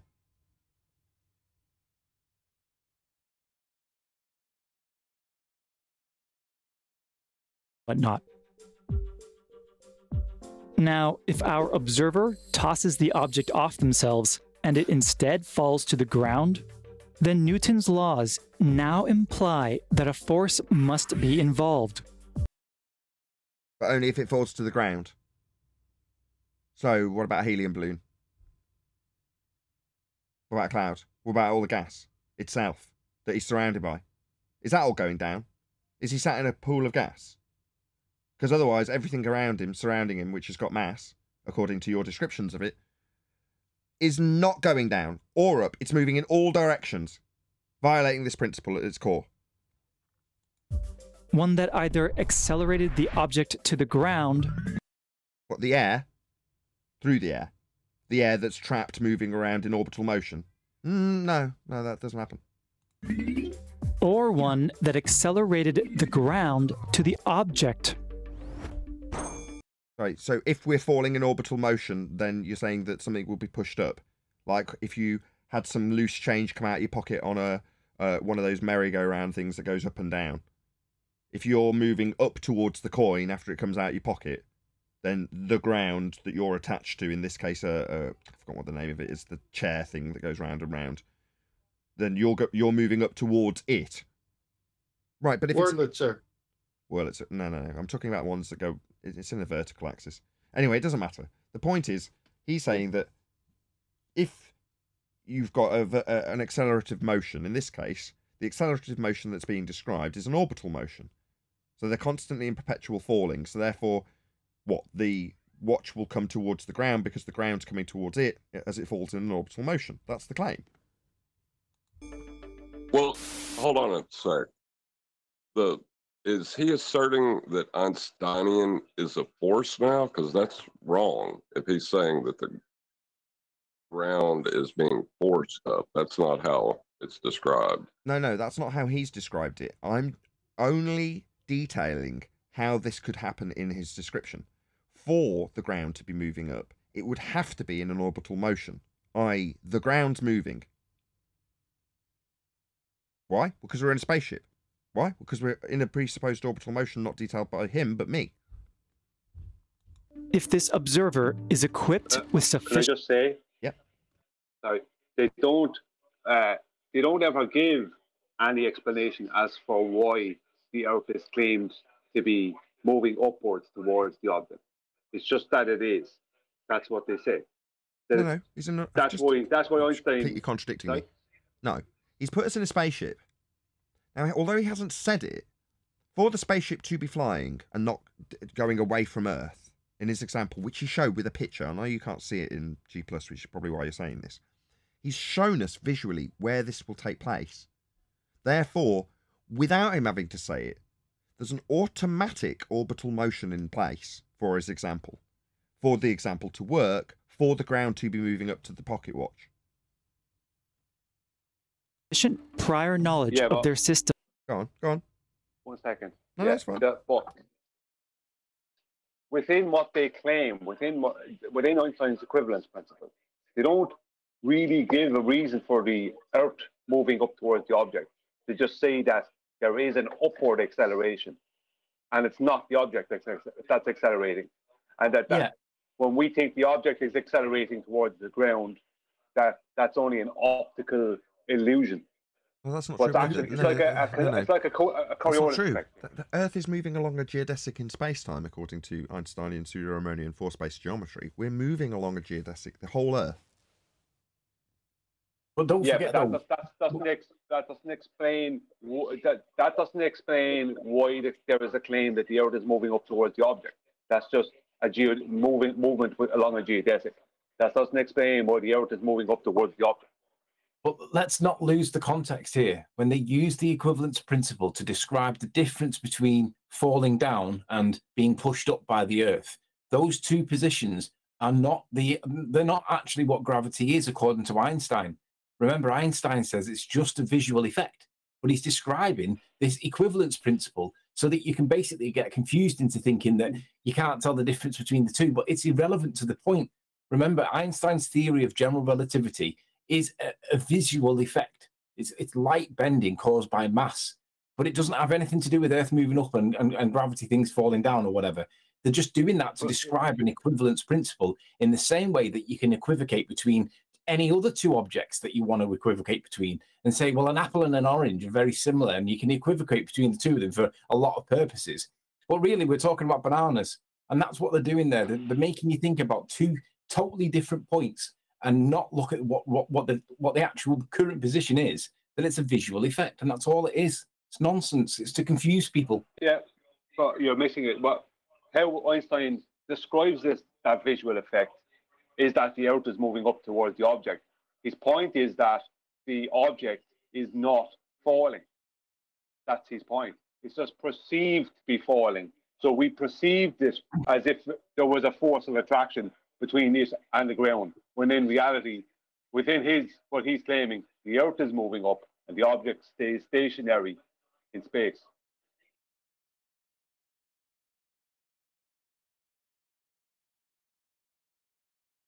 Quick shout out to Twadwazzle again. Thank you very much for all the super chats. Does this imply apparent deviation of the object? Yeah, that's why he's detailed the reference frames, Twadwazzle. Correct. But we'll come to that on a slightly different tangent when we do get there. And knows that their object contains. Should we carry on live? Is this worthy of continuing on the live show, or should we just move it to the after show? Well over live. Go a little bit more live, and then you can carry on. Type 1 in the chat if you want us to carry on with this live. Type 2 if you can care less. No internally acting forces. Pardon? I gave you a verbal 1. I said type 1. Type 1. Alwyn, you're on Don't the call. type me. And isn't magnetically attracted to the floor or anything of that sort, meaning that it is a free body. They can rule out the possibility that the object was acted upon by a local force. What? For it to be in the example, it's got to have a massive amount of energy to put it there. What do you mean not acted on a force? So if you ignore the fact that in this bullshit world of Narnia space sky vacuum, we're in an orbital motion on a spaceship with the gas needing to be protected for this monkey to sit in this pressurized sky vacuum based spaceship falling around Earth. You telling me that I've got to ignore all of that from the example to claim that no energy's been put into the system? What? What a crock of crap. Just ignore everything and focus solely on the example in this isolated scenario. and ignore all energy that's been put into all systems to get it there. I wouldn't do that, even in Narnia, La La Land, hypothetical examples that we have to conceptualise like this is. I can conceptualise them, but I can still call foul on the nonsense that you're describing when you tell me that there's been no energy put into the system. Absurd. The Price of Adams used one of his super chats to say 1. So I think we'll stay live a little bit longer. Pretty much everybody in the chat said 1. Now, literally everybody. Okay, I'm glad. You know, it's nice to know that you're keen for us to do this. You know, gravity is not my favourite subject. It is a lot of people on the panel. Arwin, Sleeping Warrior. There's loads of them that love gravity. Me, I don't know. It's all right. As a subject to debunk, I mean. That leaves a second possibility. That the object never accelerated at all. Again, we can ignore all the preceding accelerative forces that would be used to get it into La La Land orbital motion. Why would we do that? What, so we can then say that there isn't anything going on? It's just magic. What? And rather, relative density disequilibrium ceases to be. Yeah. All of a sudden, allegedly, according to them. I mean, I don't think that's actually possible, but that's what they're suggesting. It's again, like I said with my coin example, although I can't remember the name of the fairground ride. It's like just because you're moving up towards something that's coming down towards you. It's like what if you ignore the forces of the whirly world that you sat on? No. We had to be in that example. No, just focus on you, the seat, and this cubic meter of air around you with the coins in it, and the camera moving with you in the seat. So technically speaking, that's just the only frame of reference that exists. No, just because the camera's attached to this that's supposed to be falling around a sphere Earth at a horrendous rate, having expelled a massive amount of energy to do so. What, I've got to ignore all of that just because you're not showing us any windows in Narnia? Oh no. Shout out to Skeptic936, who's upgraded his membership. In defiance. Yeah, but remember, we started all of this with ignoring, right? He started this by ignoring things that go down, or no, I'm sorry, things that go up or things that float. He's only talking about things that supposedly go down. So he's the one who started this, all this ignoring in the first place. Was the floor of... Would it not be a bit strange for, let's say, what they claim to be a rocket going off up in... I know that it takes an arc, but for it to escape the Earth, if the Earth is coming up towards it at 9.8 meters per second squared, how fast would it have to be moving? No. It's supposed to be. That's why I said I disclaimed it for him. It had to make this example. He's got to be in a Narnia sky vacuum in orbital motion. So he's not falling towards the Earth down. He's falling around the Earth in orbital motion. In his example, yeah, not that he's disclaimed that. Yeah, but the point I'm making is, let's say NASA with their claims, they'd have to calculate within the thrust the fact that the Earth is moving up towards the rocket. So when that rocket is trying to take off initially, the Earth is trying to follow it underneath within these claims, within general relativity, within the equivalence principle. Yes, I see what you mean now. Yes, that's correct. That's a bit of an ask, isn't it? Not unless another rocket is taking off antipodally. Well, which way is it going? Oh, it's just expanding. This is supposed to be reality. Do you know what they say? Do you know what they say is the reason why? And I think it's what Einstein said. Pretty sure from his equivalence principle. The reason why that a rocket can take off from Australia and take off from America at the same time, or whatever, or why the Earth can expand in both ways, is because it's trying to get bigger, but space and time is curving in around it as a kind of an anti-expansion. So net expansion zero? Is that what you're saying? It's one of those gut belts that fat people wear. Rocket ship that accelerated up to meet it. Note here that this would give rise to an apparent downward motion of the object, even though... See? So he's got the ham-handed description of the rocket moving down as the ground moves up. Right? Its true motion remained a uniform line. At least until it gets hit by the floor. Thus, the observer now has an operative definition for motion. Anthony, you got anything to pipe up on? No, I'm just waiting for this authoritative definition for motion. I'm waiting to hear what he says. Yeah, I just didn't know if he's going to give it now, but I just didn't know if you were going to preemptively say anything about it. Fine. That is, they have an experiment by which to define whether their frame is accelerating or not. Shows a picture of a dropped ball. Holds helium balloon, releases helium balloon. This is the free body test. The observer might also have used an accelerometer in the form of something such as masses attached to a spring. Why? Shouldn't we be observing a natural phenomena occurring? Isn't that the main idea of science? Of course, this isn't science, is it? An accelerometer won't work. Accelerometer won't work. Well, it will if you allow for the reality of relative density. Funny how you brought up three But he's bodies. negated that. He's put it into an orbital motion, hasn't he? He's on a spaceship. He also said experiment and later said test. Yeah, test in this context is an experiment also. Don't they have a problem with three bodies? In Don't they Einsteinian, call that the three-body problem? in Einsteinian mathematics, yes. No, that's not fair. It was Newton that had the problem with three bodies. Einstein's problem was with two bodies, because apparently his calculations cannot be performed with just two bodies, whereas Newton's was able to be performed with two. It was just inaccurate. But when there's a third body with Newton, everything went to shit. Oh, so what you're saying is if we have more than one body to deal with, then there's a problem automatically based on both It's only a mathematical problem, but it does debunk their concept of general relativity. Yeah, but at least Newtonian's model allowed for the formation of some kind of heliocentric force-based system, right? Of circularity. I mean, Einstein doesn't allow that at all. You can only calculate one mass at a time. So what Anthony's saying when he called it two-body problem is a problem because you can only calculate the singular one at a time.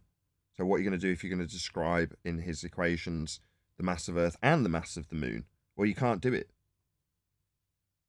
Well, mass doesn't technically exist within Einstein's relativity. He used the word, but it doesn't mean anything. That's why there was a post or a pre-Einstein and a post-Einstein, basically, if you want to see it that way, description of mass. Because mass doesn't exist. The only relevance mass had within what they call Newtonian was the fact that mass is given weight via force of gravity. But once that force of gravity is gone, then mass and weight are not connected in any way, like in that way. So what was mass to Einstein? All you could say is mass curved space-time. That's it, if you want to use the word mass. But he could say a large body of matter does it too. It's also because within his conception, within Solomonian force space, mass has a specific function within that system. So it's almost like Einstein mass trademark. It's a different mass. I mean, all these different formulas use mass differently, right? So Einstein's invocation of mass is very different from Newton's invocation of mass. Very important It's ambiguous. It's nothing. Very important to realize what Anthony said. This is a math problem. Would have relied on haptic input from their nervous system, both of which are essentially more sophisticated reformulations of the free body test. Okay, now let's have our observer put such definitions into practice. So how do you put a definition into practice? Anybody? Impossible. Perform an experiment, Nathan. No, a definition. If I describe By something, very how can I nature, put my it's a description of something definition. into practice? It's like saying, I'm going to describe something wooden, a table. Put my description of a table into practice, Anthony. But that's the point. You can't put any coffee cups on a description. You can only put them on a real coffee table. Right. Yeah, I don't agree with you. I don't agree with you, Nathan, if you're going to say that you can't put definitions into practice, because you definitely can. A definition is how a word is described, with the meaning of a word. Yeah, It's semantics as opposed to physics.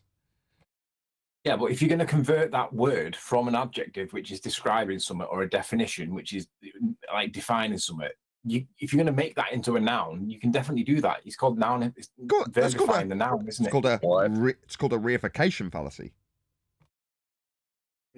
No, it's only a reification fallacy if it's conceptual and it cannot be put into practice. You can put a lot of stuff into practice. It's just the stuff that you can't put into practice that becomes reification. But what are we talking about? Oh, well, bending of space-time and all these... We're talking about philosophy woo-woo. Science fiction is what we're talking about, but they masquerade it as science. But by definition, if they pretend it's science when it's not actually science, that is pseudoscience. I prefer the phrase blue marble science, because blue marble science is basically a better phrase for pseudoscience, in my opinion. But that's what they're actually doing. They're bringing into reality something that is conceptual, and they're passing it off as science when it isn't science. It's literally woo-woo. At the surface of the Earth. First, they take a loose object and toss it off themselves. Releases helium balloon. Looks up at cloud. What happens? In my instance, it went up. Well, just like on the accelerating rocket ship, it what? When were we on that? Falls to the ground. Accelerating rocket ship? Weren't we told to consider that there was no forces or influences? Next, they use an accelerometer, masses attached to a spring. They notice that the spring compresses. What, when you attach a load of helium balloons to it? I would have thought it did the opposite. How do you attach an equivocation? Nathan, I'll bet you they're not. Hold on, Arwin. Go ahead. Third time's the charm. How do you attach an equivocation fallacy to a spring? You can't. Nathan, I'll bet you that there's never going to be a helium balloon coming up in this video at any point. Show clouds, though. Again, just like on the rocket ship. Next, they use their nervous system to feel their own weight. Anthony. Weight? How do you feel your own weight? You can't feel your own weight, can you? Your weight is subject to the medium that you're in. So, like, if you're in water, you don't have any perception of weight because you kind of float in the middle, like a bit like an egg. If you have an egg in water, there's no weight there, is there? And you can't feel pressure. Everything is medium-based. But there's no downwards acceleration due to gravity at 9.8 meters per second squared, is there? Because you're fucking floating. Perfect. So let's be honest. But he's referencing the senses that sense pressure, and you can derive from how your pressures in your body are sensed as to, like, oh, everything is like I'm standing in the air or I'm sitting, right? Your orientation.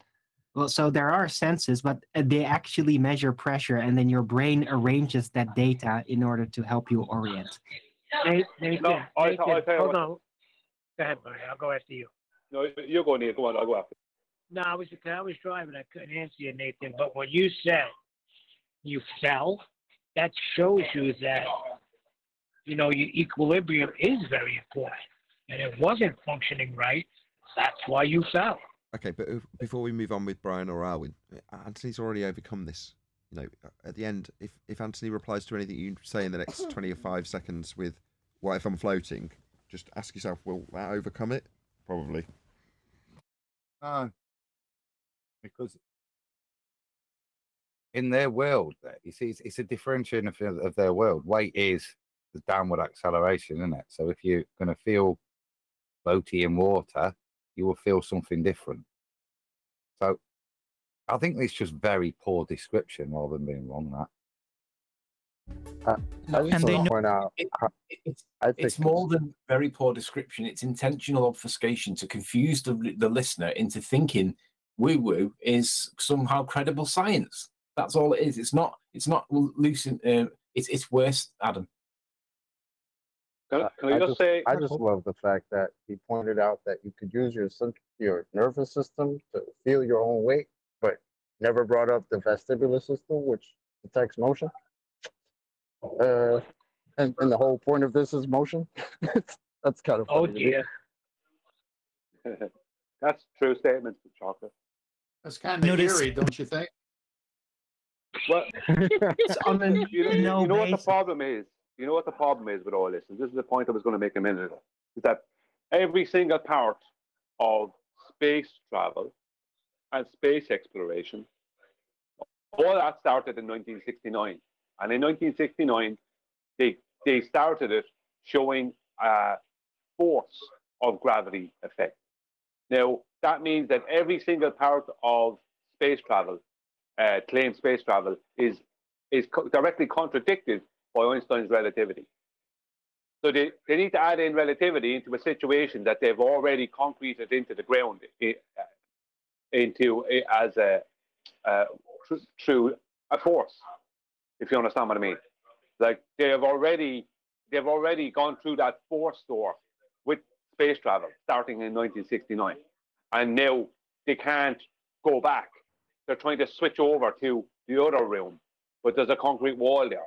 They're trying to add in new general relativity and Einsteinian principles, and because they know that the Newtonian principles they were using are false, and they're trying to add in Einsteinian principles, which can't be added in because they started off with Newtonian.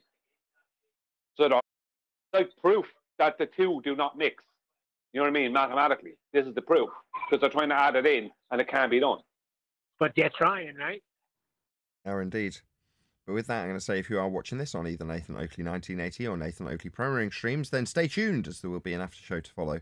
Unfortunately, if you are watching this live, this is where we bid you farewell. So a massive thank you to all of you who smashed the super chat, joined us a Patreon, smashed the thanks button and all that good stuff. And of course, a massive thank you to today's Discord and G Plus panels for making today's live show possible. Once again, stay tuned if you're watching on either programming stream. I've been Nathan Oakley, and I will see you all in the next video.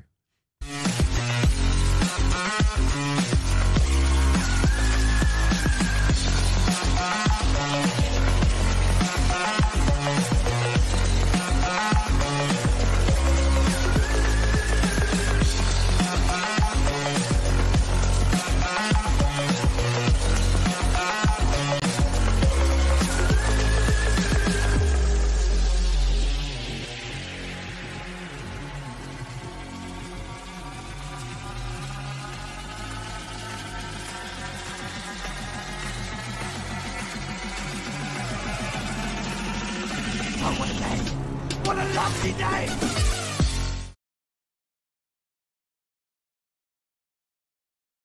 Because sometimes they'll just slip it in, right? Because again, we got my boy from NASA in like 2014 talking about we need to solve these problems before we send people to this region of space. Yeah. What did Bill Which Nye was say? great about. Go ahead, Ted. Chocolate, what did Bill Nye say about Earth's a closed system? No one can leave it. Something I want your generation to know: cannot leave the Earth. Earth is a closed system. So again, somebody else who didn't attend the briefing, because supposedly, that was Bill Nye. Bill Nye. Oh, thanks, Bill. That's what I'm saying. Like, what was he on that day? Like, what? People brought a car to the moon, according to you. To be fair, though, Chocolate, I don't know if you're aware, Chocolate, but they do have a rebuttal to that, because they say that when Bill Nye said that sentence, contextually speaking, he was referring to the amount of space debris that was orbiting the Earth, and they can't get rid of it. They can't throw the space debris off into space because it's basically orbiting the Earth. So from the perspective that he's talking about at that time, he's saying that the Earth's a closed system because the orbiting junk around the Earth can't be disposed of the way that people think that it can. So that's how they explain away that one. Really? So they think that all the space junk is eventually going to heap up and then form like this shield of junk that will cover us away from the celestial light. Dispose of this with chocolate. Do you want to repeat that, Chocolate? Totally ignored, of course. What, the question I just asked? Yes, please. What you said that he was talking about the space debris. Where is that space debris supposed to be floating Oh, that's around? outer space, a sky vacuum. A second law of thermodynamics violation. Actually, it's low Earth orbit. It's in orbit. So then why would he say it's a closed system that you cannot leave the Earth? Well, he's saying it in the context that you can't dispose of the rubbish in space the way that people think that you can, because it basically orbits the Earth. It doesn't disappear off into the vacuum of space. That's what his point is at that point. That sounds like a nice okey doke he's trying to pull. Then if that's how somebody. It's a lovely just so story, isn't it? I don't understand why they don't virtually try to basically then basically shoot it off, right? Like deflect all this space debris that's flying around. Just basically start shooting at it to bounce it off out of its orbit into outer space. That would be a way to get rid of it. It's not there, and there's no need to do it, is there? It's just doesn't exist. You guys missing it. If you watch the Jetsons, every Monday when they set out the trash, it's a rocket ship going into the debris of space. It's coming. Just give it time. I think a closed system is sometimes I've heard people say that it means there's a set amount of mass that needs to be maintained. If the debris can go into the space vacuum, then so could the gas. Correct. Exactly. Well said, whoever said that. I think that's gas a pretty hefty. Down, go boom, boom, damn it. I think that's a pretty hefty debris statement. Doesn't.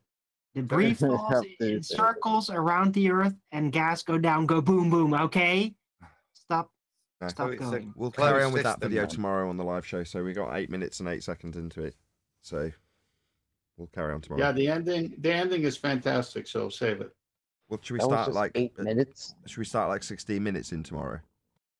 No, keep going. You're doing a great job, and everyone's learning. Why do you want to skip? Oh, maybe he just wants to take a break, catch some sunlight. It's not that. What's he talking about? He's already postponed it till tomorrow. Take your break between now and tomorrow. What does he need? A week? Man, that's his job. Colin, that's his job. Do your job. He's cracking the whip. Yeah, but I don't want to sound. No, Mike, it's all good. It's all good. No. There's so much meat on the bone that you'll skip. Just keep it going. This is what everyone gets lied about too, and you got to show that deconstructs every part of it, and you want to skip. Actually, you don't. You just need to show that one part of it's wrong. Because like this, it's the Sherlock Holmes analogy, isn't it? Sherlock Holmes famously discovered who killed people, not by putting all the positive pieces of evidence together. He worked out which ones were not able to do it based on impossibility. So you weren't in the country, so it couldn't have been you. And he did it by a process of deduction and ruling out people based on impossibility, right? So if you apply that same principle, if one part of something's impossible, then it means that they didn't murder the victim. It also means that the concept that they're talking about, or the philosophy that they're talking about, isn't true either. Same, it's perfect equivalence. My dear Watson.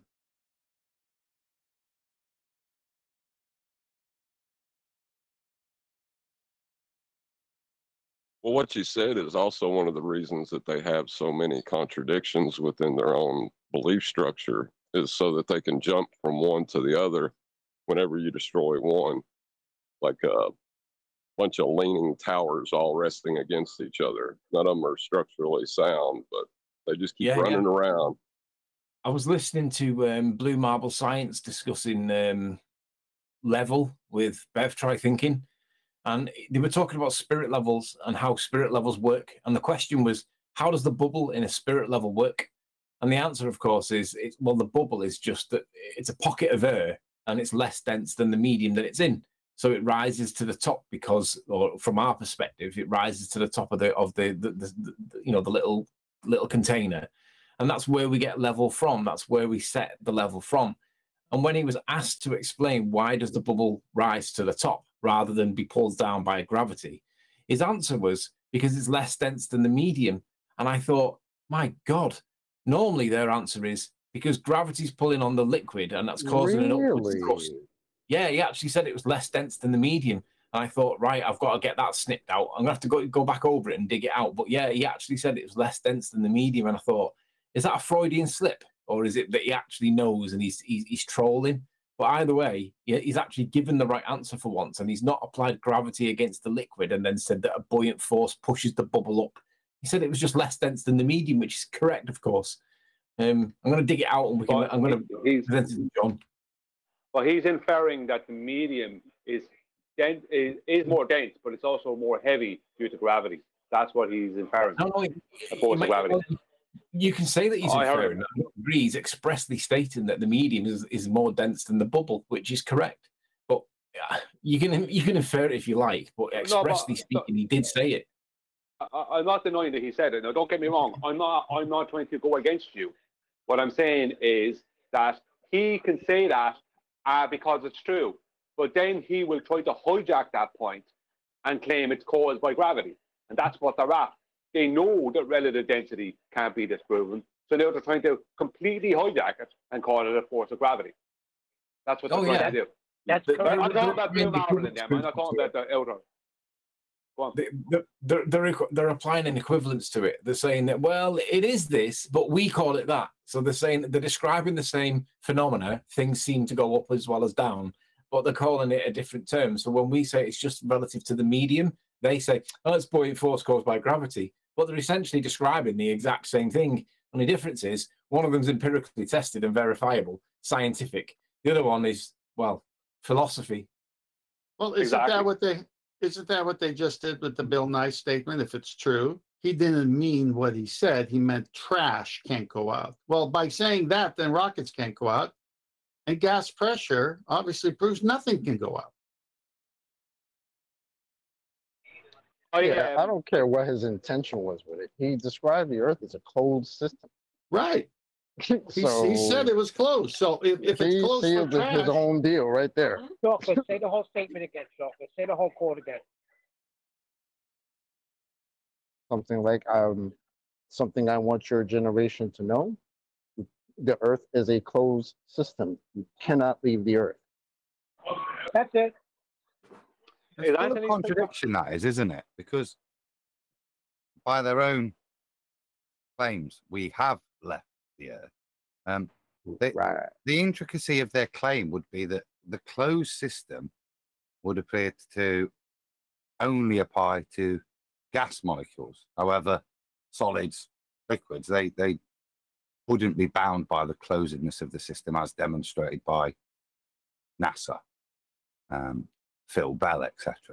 It's intrinsic for their claim that it isn't closed, unless, of course, like I said, the only closing is for gas molecules and not other states. Adam, can it's you for demonstrate trash. a closed system? Hold on a second. Can you demonstrate a closed system without a container? No. That was my point. No. But you also can't demonstrate a closed system which is state dependent. It's either closed to all states of matter or not. Yeah, but the okey doke was he was referencing trash. What's trash? Is trash gas?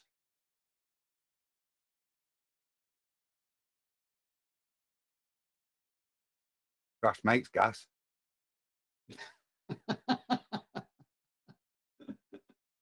Okay, but they said gas doesn't escape, right? But solids do. Hey, I just made some gas, and I am not trash.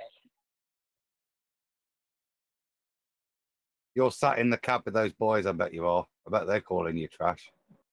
Hey, Adam, actually, I took your advice, and what we are doing now is eating at Cracker Barrel. Here's my one son.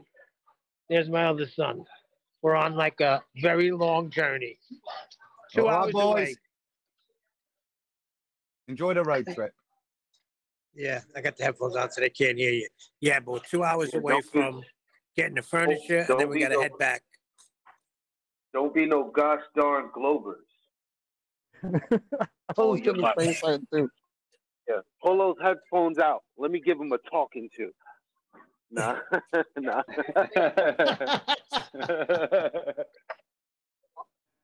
Nathan, Eli's gone, man. I posted that audio clip in Master G. You want it? Oh, 2 that's right. seconds They're long. ballers. I just got it. Yeah.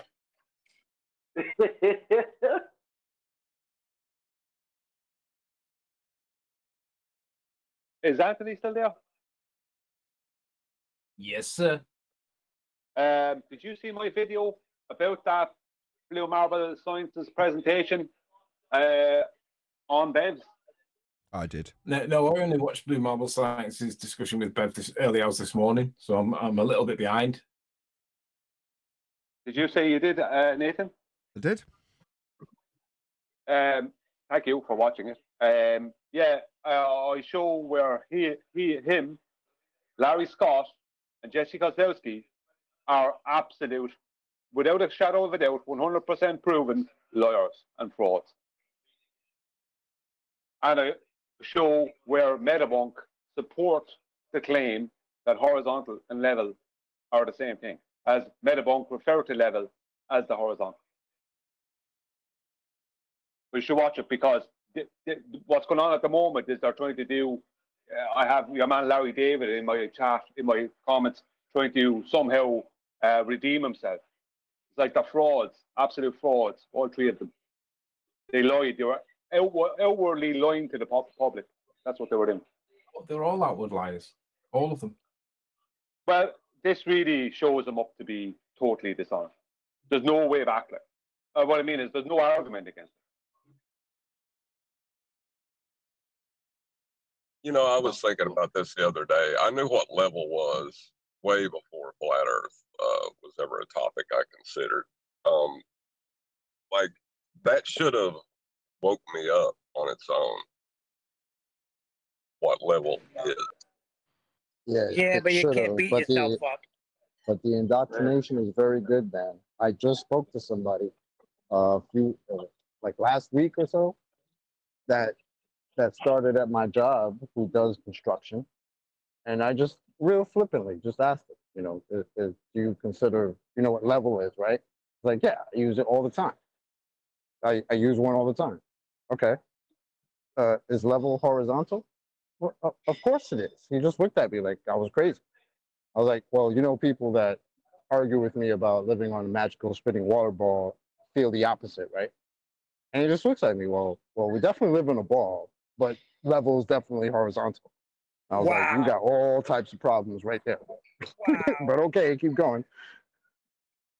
Well, that's why I like Elijah's housekeeping question, because that one kind of forces the cognitive dissonance to the front of the line, you know. For Say it, Elijah. Say it, Elijah. Say it slow. Any evidence that level runs equidistant to the center of a sphere Earth, or center of Earth, depending on how you want to say it. You stole my thunder, Nathan. How dare you? You didn't even wait. Took too long. No, I'm just kidding. I'm just kidding. What is in their I love minds? that. Right, conform to the center of Earth. This is like a mathematical mental thing that all ballers do. Baldwin has to do that. And, right? and by the way, that housekeeping No proof.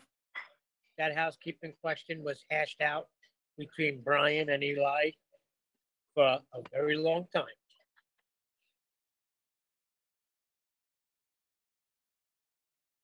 By that you mean Brian came up with it a couple of weeks before Eli said it?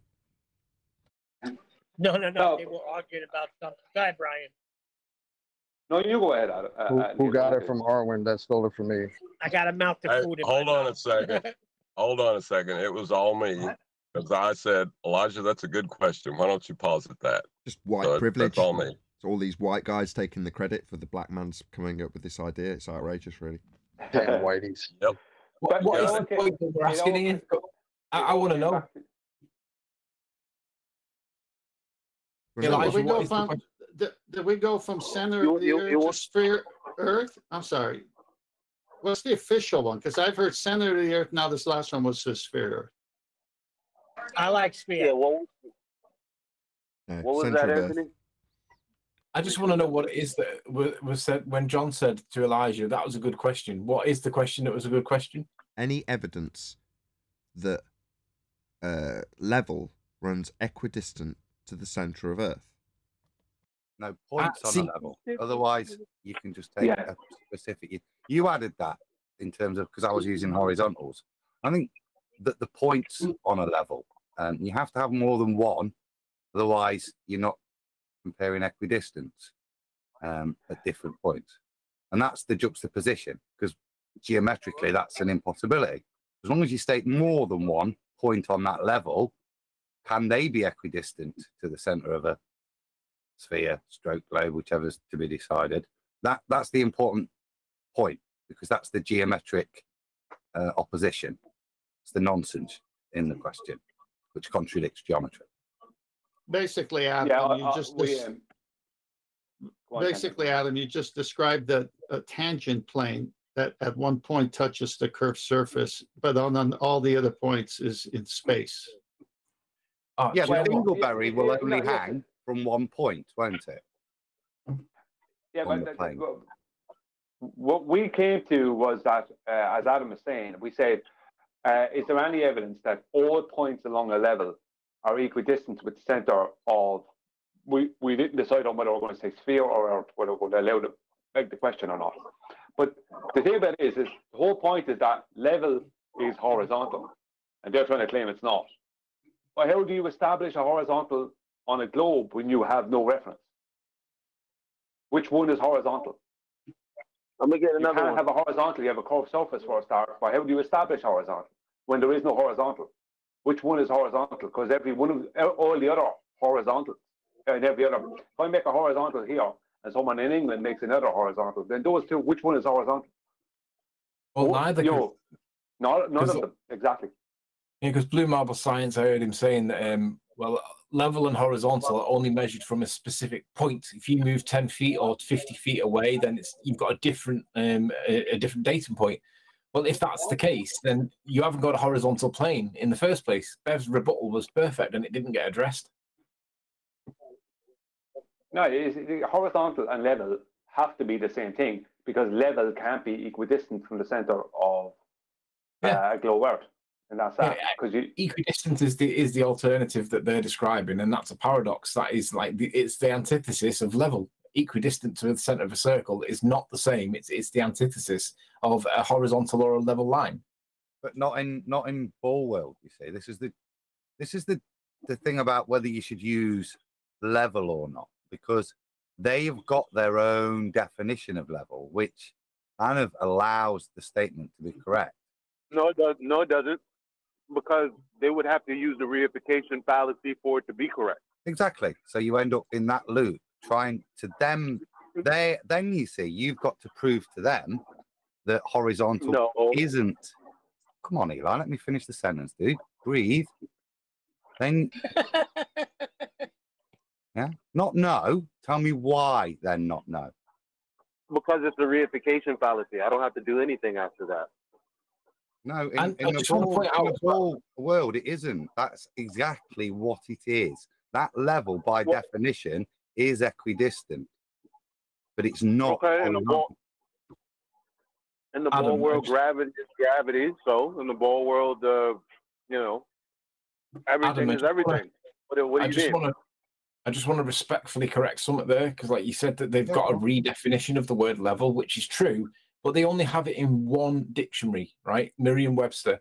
All the other dictionaries, as far as I can see, all of them are missing that reference to the Earth. There's only that one. So they've got it in one. Yeah. Ouch.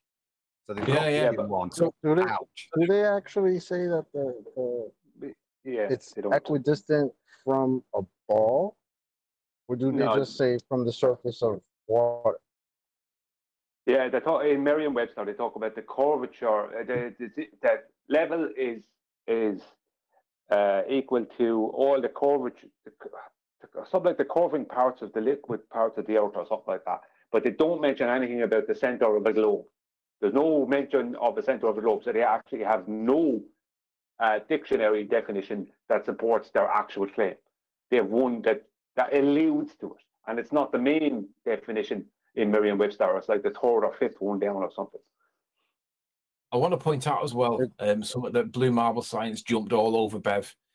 Bev, in Blue Marble's opinion, he made a begging the question fallacy because he said, if something, then something. There is something there, therefore blah blah blah. And he jumped all over that, saying that was begging the question. Yet he doesn't acknowledge that when he begs the question, he doesn't acknowledge that that's a problem or a contradiction in terms or hypocrisy, because he begs the question all the time and he ignores it. But when Bev does it, he thinks that that's the end of the conversation. And I just like, oh my God. Tony, blindness here is just... Tony, can you get that quote? Because the last point you've raised is are we giving them a citation that agrees with their point of view or not, if we use that? Can you pull the Merriam up and see whether tacitly we're giving them something that they can go, whether it's the third or the fourth entry? If it's an entry in Merriam-Webster, it gives them something to cling on to. So just can we analyse whether it's something to cling on to or not? It's in Master D. It's in Master D. But look, all the definitions that we use and acknowledge have a practical use. It points to something that is self-evident. Why are we saying, well, in their paradigm that we know is made up, this word can be seen as legitimate? Who cares? They think the Earth is a sphere. What are we going to say? Well, that's seen as legitimate. And We care because we're trying to construct an argument, a semantic argument. So it's important that you care and you take time on the semantics of it to ensure it's as robust as possible. That's why, not because we can logically in our own heads know that they're wrong. We know that already. The point of the construction is to give them no wiggle room.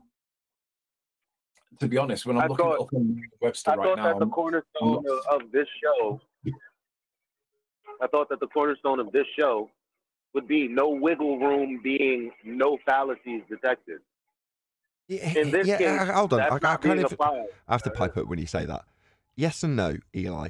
Yes, we point that out to a fundie who's begging the question in the midst of battle. But in order to be a very well-armed, trained soldier in battle, you first got to understand the intricacies of the nonsense, and that's what this show's all about, right? So what you're saying is, well, I did it earlier to Anthony, although he didn't. I thought I'd get a rise out of him. I didn't. But I'm like, oh, well, Anthony's just begged the question for him here, right? I got a little rise out of him. But that's what we were doing. We're going through their rhetoric. But you're right, because if a fundie did that, we'd stop them, right? That's what you're saying. Well, shouldn't we just ignore this? It's in relation to how the Earth's a sphere. Well, yeah, so therefore, if somebody brought it up as an argument point, we could shut it down immediately. And I think that's your point. So I'm reiterating it from the point that it's useful, which is we could shut this down immediately if someone brought it up. Well, it's not. Well, I think that what it is that it's not like I'm using this to be an argument. I want people to stop feeling like they have to defend some flat Earth model because a globe earther says, well, my model says this, so you prove otherwise.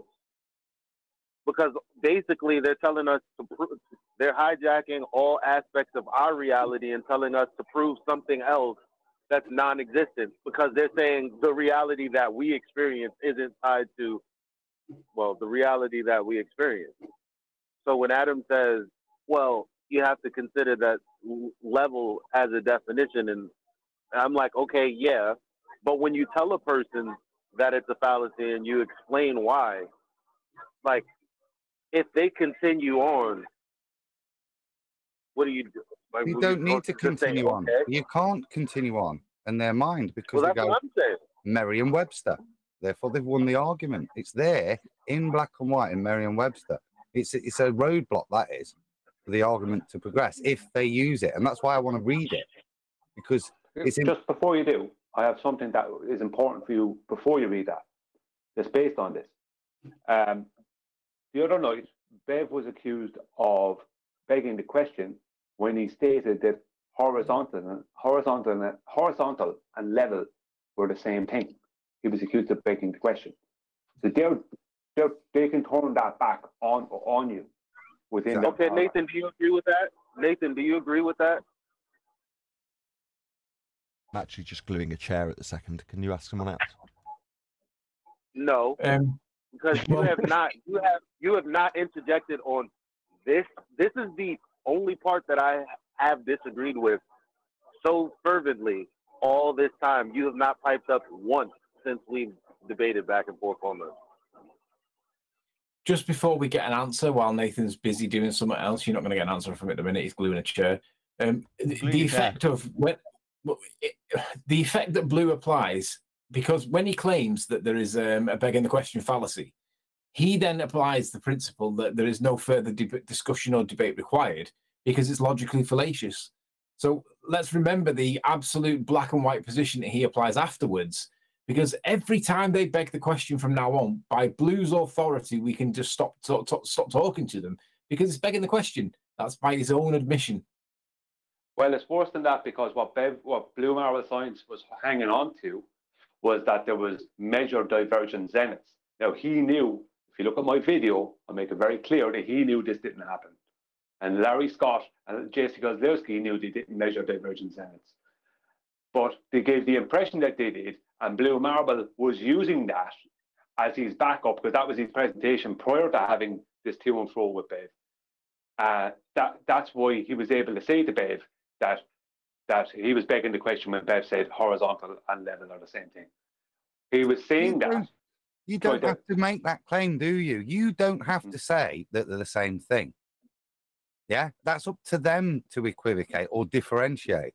It doesn't. It's not for you to. The question shouldn't be making you make that statement on their behalf. And if you're saying that Bev's got in a knot on this with a baller, then as he tries to equivocate the two to make them mean the same, then that's a route you don't want to go down, isn't it? It's something that hopefully the question can strengthen you and prevent. Well, but it's also a similar. But it's also. Why wouldn't we? Damn. Go on, Eli. I was speaking before you, but I don't want you to go ahead. I'll speak after you. It's a synonym. We already figured that out. Why are we doing this now? Not a synonym. We're talking about something that happened the other night. We're talking about something that happened the other night. I'm trying to report on it. I know, but you're saying it's not a synonym in Merriam-Webster, but we did find a definition. We just talked about how only in Merriam-Webster is this third-tier definition found. But we do have synonyms. Well, these words are synonymous in other dictionaries. So what? I mean, I really don't get it. It means it can have that meaning as well. If it's in the dictionary, it can have that meaning. It's got it. It's there. It's listed. Yeah, but what if it's only in that one dictionary and all the other dictionaries don't have it? Isn't that enough for a baller to say, no, it's in the dictionary. There you go. Citation. You want citation? Citation, please. There you go. And then but you also have to. How about in other languages? Yeah. If we did that, that would be deemed cherry picking. Hold on, everyone, be quiet. Stop. You're all talking. Stop. Right, Anthony, this is the Socratic method. That's what Adam's going to get to next, I'm sure. Well, I said this is a semantic question, yeah?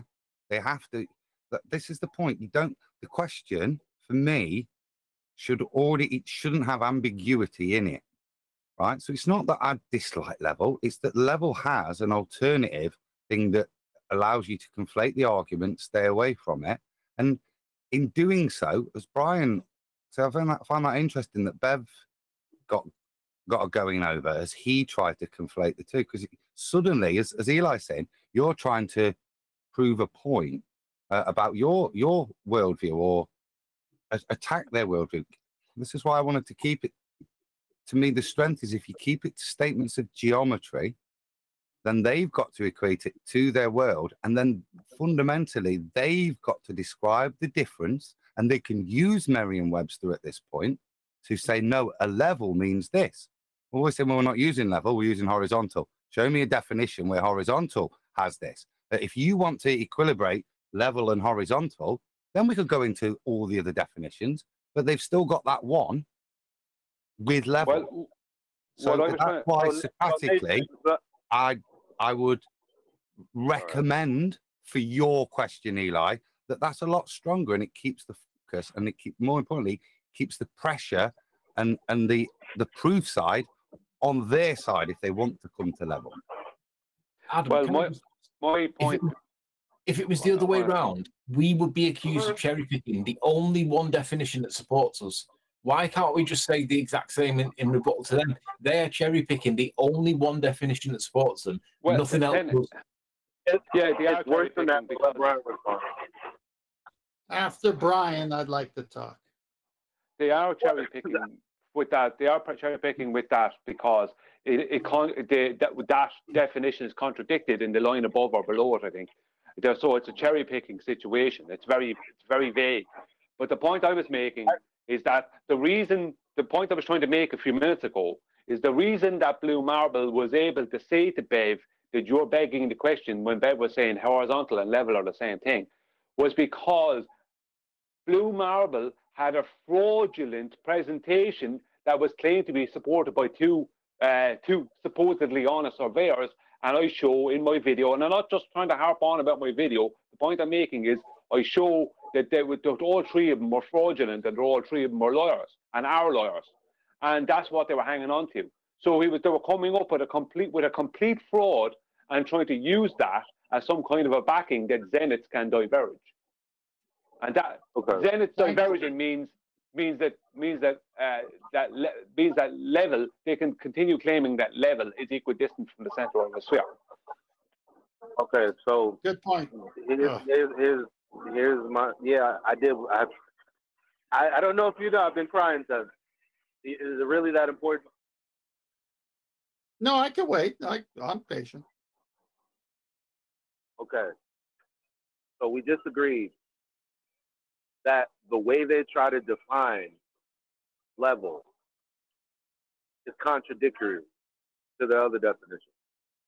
Now, the only synonym to that level isn't contradicted with is horizontal because that's already self-evident. So I don't understand why they can tell Bev he's begging the question for something that is just evident. Just because they said it doesn't mean that. Nathan, was he begging the question? But I just answered that, Eli. I just answered that. Well, I heard you. That's why I'm asking Nathan. Is he assuming an outcome in an argument he's trying to prove? What's the argument? Please tell me, Brian.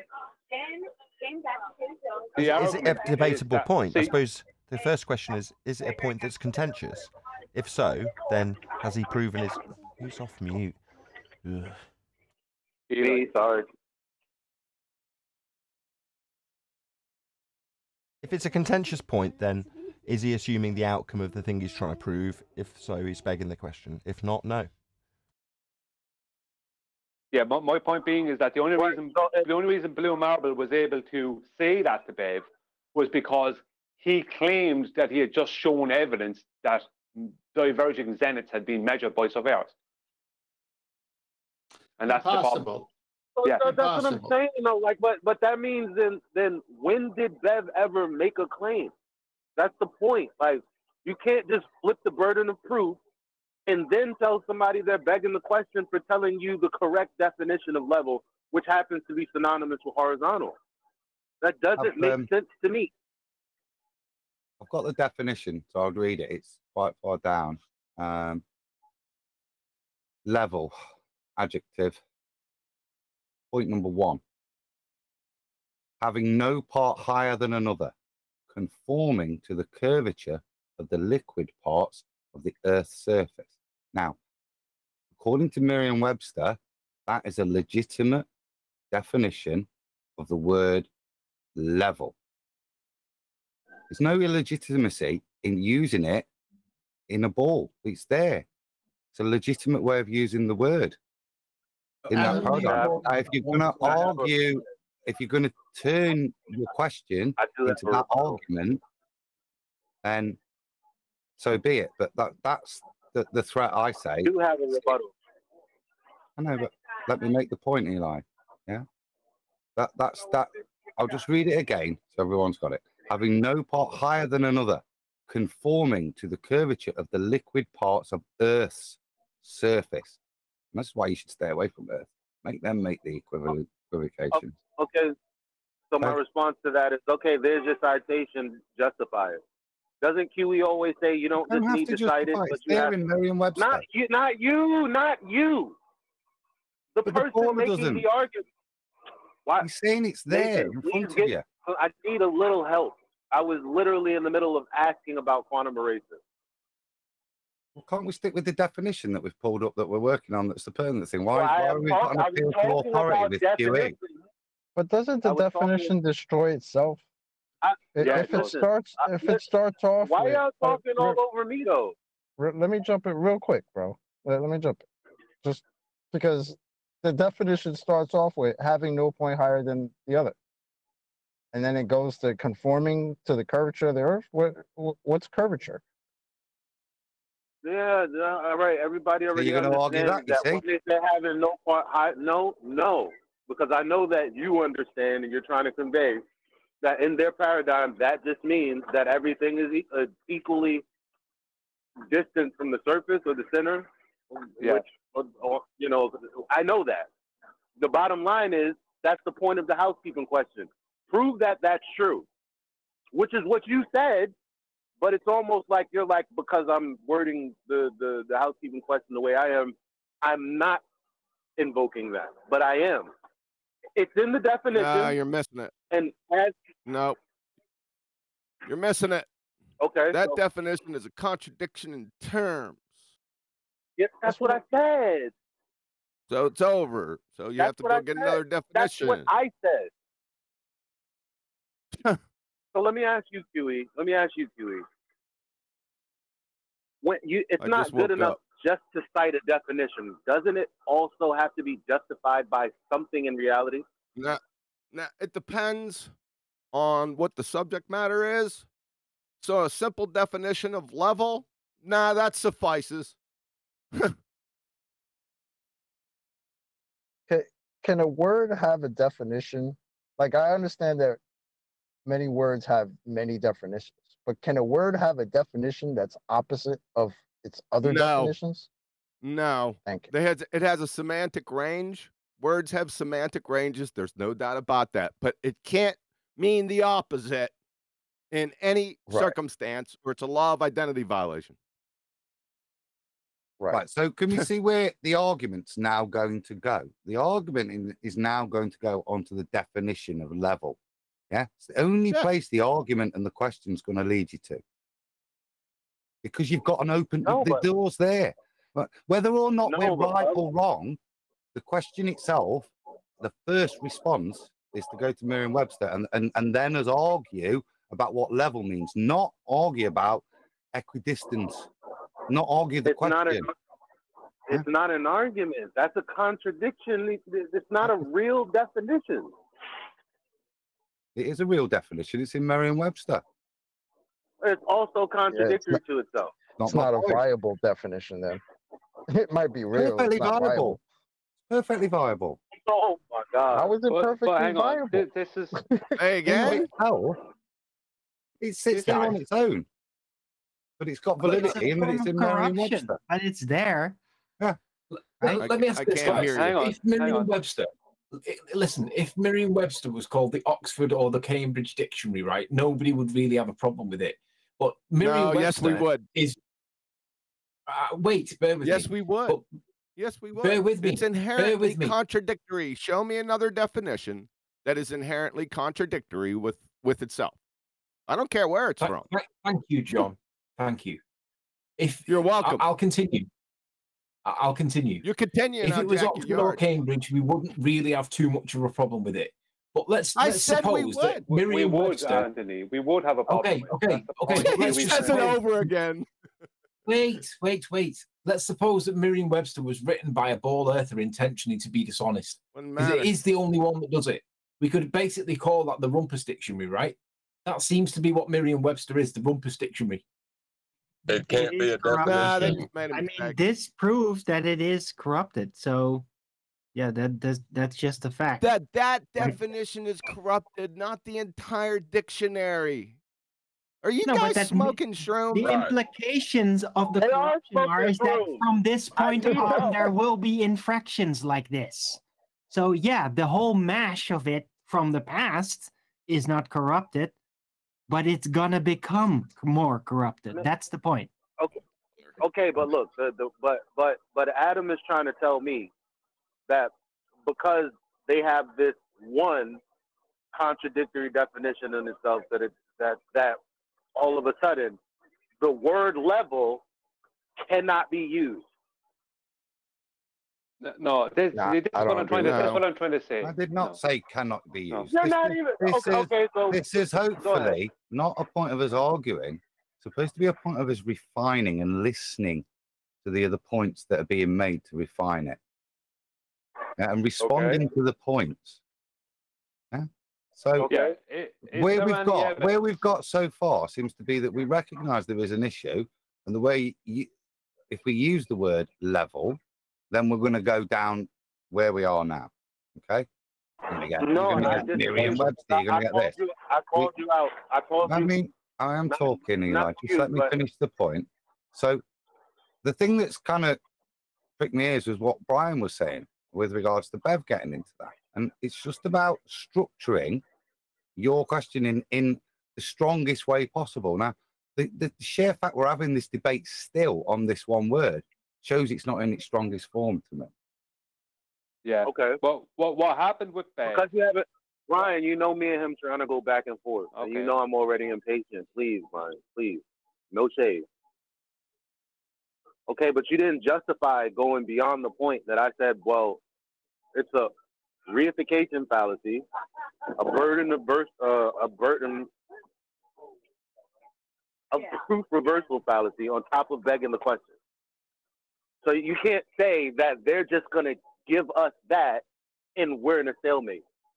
That doesn't make sense to me. Me neither, especially if it's not a viable definition.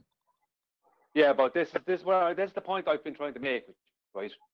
What happened with Bev was there was supposed proof after being offered to Bev, and Bev was just stating, just from reality, that horizontal and level are the same thing, and they have to be used to use perpendicular in surveying and other things.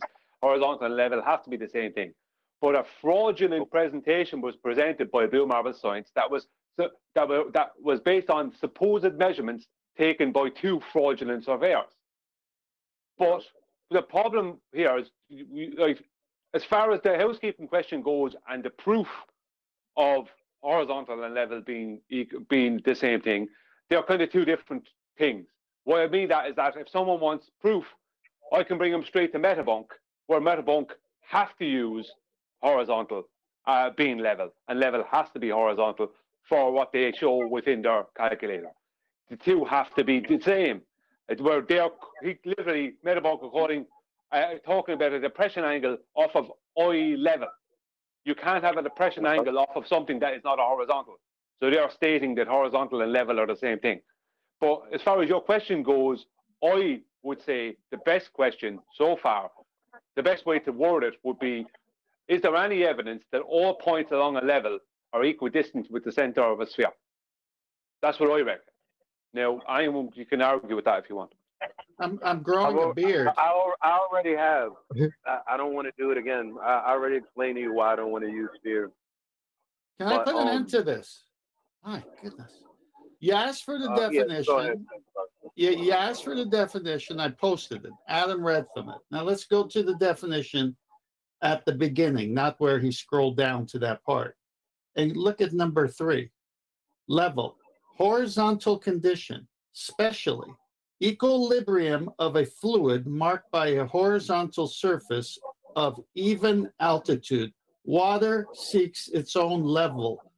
Contradiction upon contradiction. If you go and see that the woke person put that level, having no part higher than another, so far so good, conforming to the curvature of liquid. Well, parts of the Earth's surface.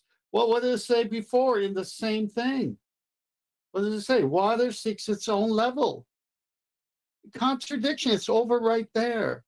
You can't have diverging zeniths anyway. Celestial navigation proved it. So that goes back. Thank you very much, Tim. And that goes back to. So you're basically saying, or trying to say, that you would rather use, you know, some other variation or wording rather than level, or different points on the level of equidistance from the center of the earth, particularly because of the word level and how ambiguously it's used. I'm saying I'd like to use the geometric correct word that level equates. I'm almost done. Bro, when you wanted me to relent, I did. No need. I thought you had. Okay, drama.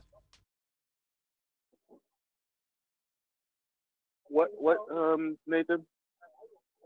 Just make the rest of your point rather than moaning about not getting to make it. He just thought you'd calm down. When I was calling for you, when he, all right, yo. All right. Chocolate knows this is a black thing. Okay. Anyway, I understand what you're saying as well.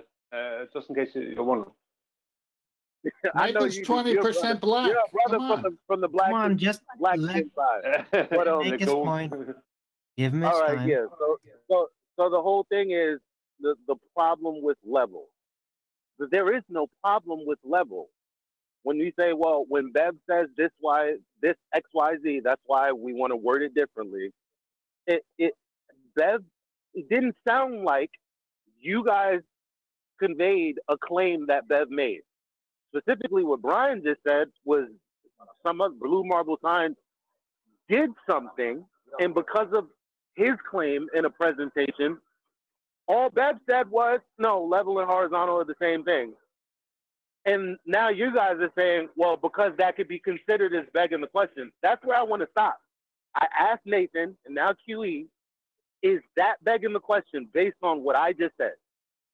That's not the point we're arguing, though, is it? We're arguing which is the better word to use, level or horizontal. Now, semantically, that is so what does level you has just said many? That's not what we're arguing. Oh, Eli, yes, you just told me off for doing that. Now, you just said that it's not what we're I'm arguing. going to make another point, but you're not a mind reader, so calm down. Okay, get it all out, tuck yourself out, and then I'll come in and make. Come on, Adam, don't patronise him. He's just. I am doing because I'm trying not to. Because he's doing it red. It's a red herring, though. Because you're going to tell me everything that I just said. Because you just said no. The point is not what you just said. Now let's talk about this. That's what you just did. No, we're talking about which words. Holy shit! So, can I make the point? It's a simple point. I'm not asked in the end, but I do want the point to be recognised. That's all. So we have two words. Made it 7 times. Wow. And I rebutted it 7 times. You haven't. He's This not is going to the let point. you. Right, Eli. Right.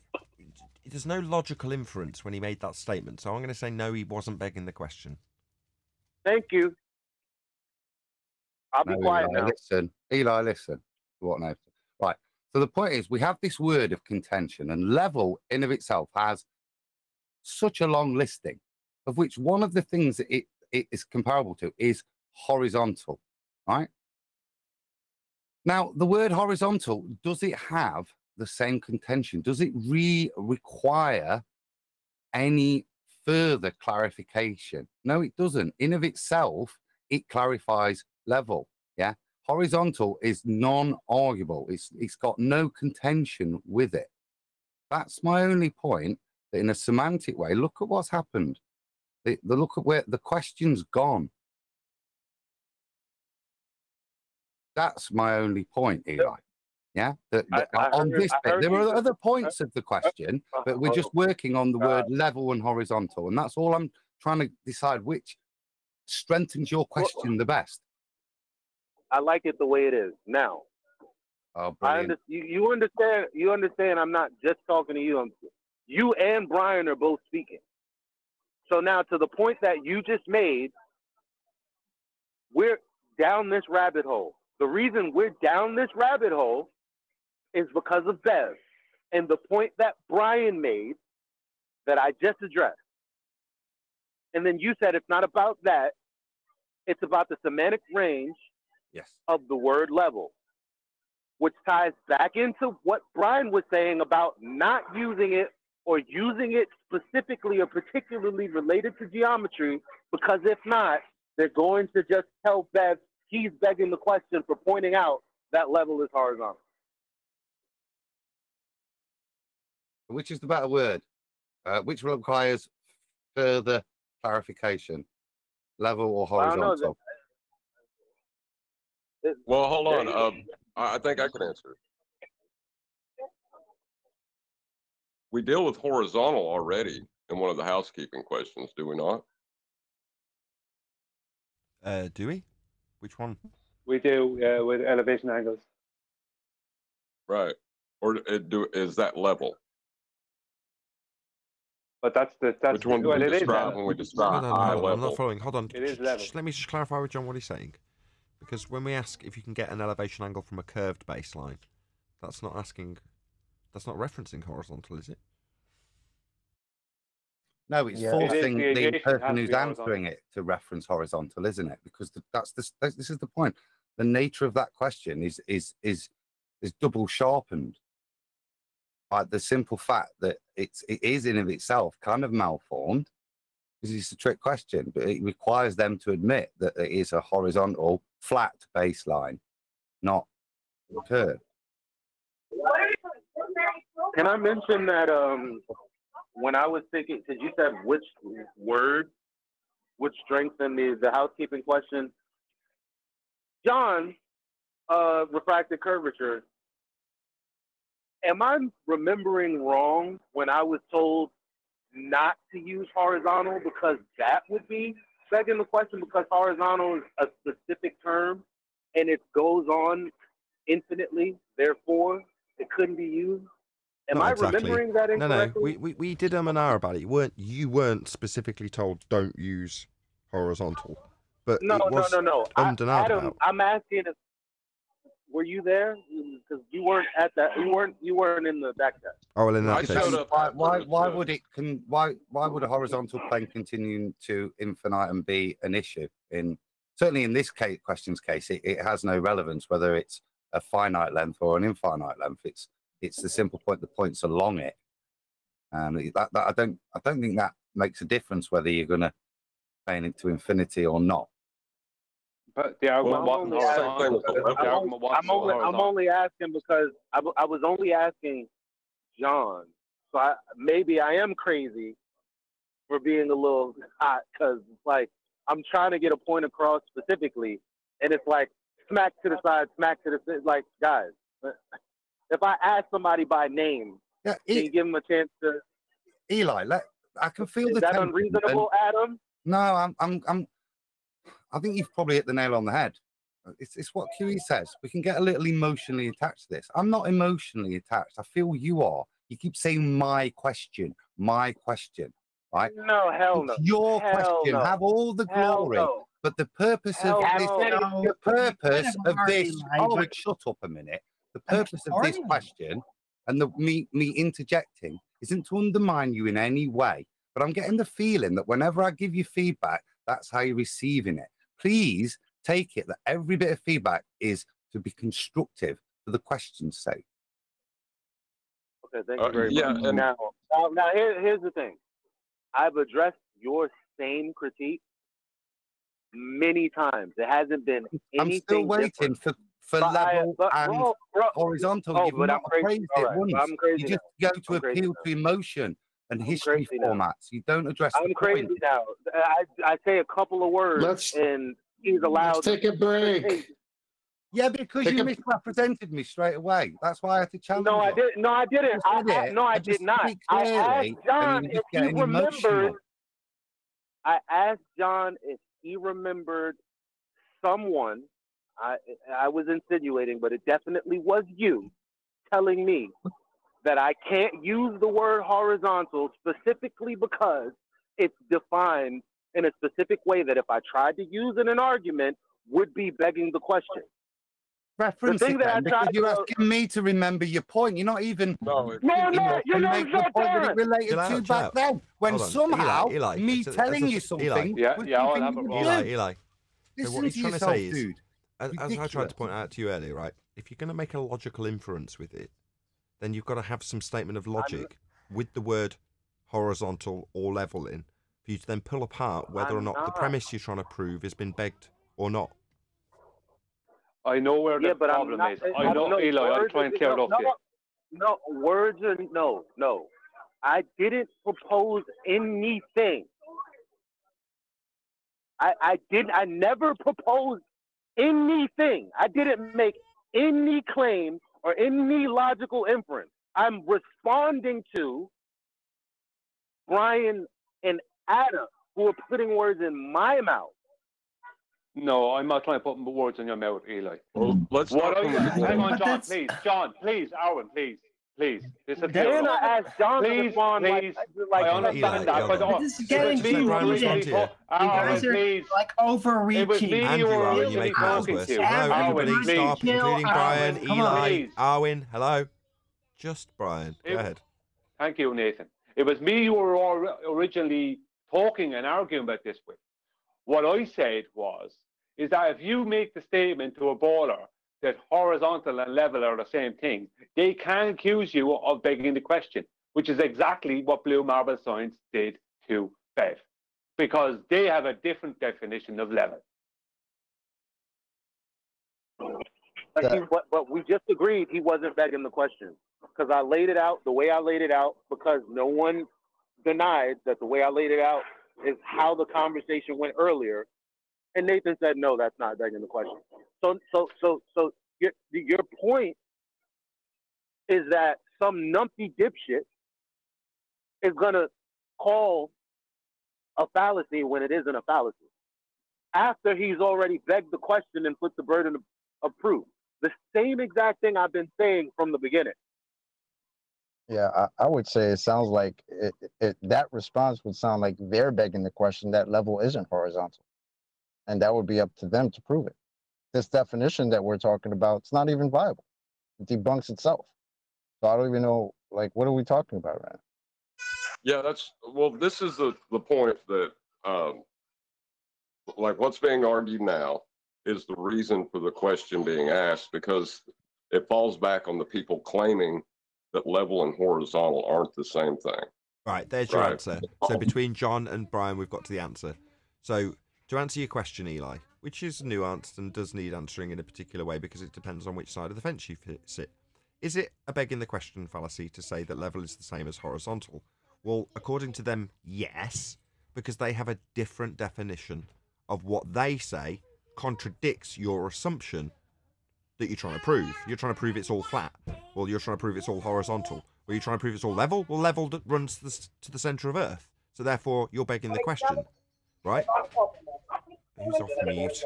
Who's doing that? 3 people off mute before I've summarised the 2 points that were valid.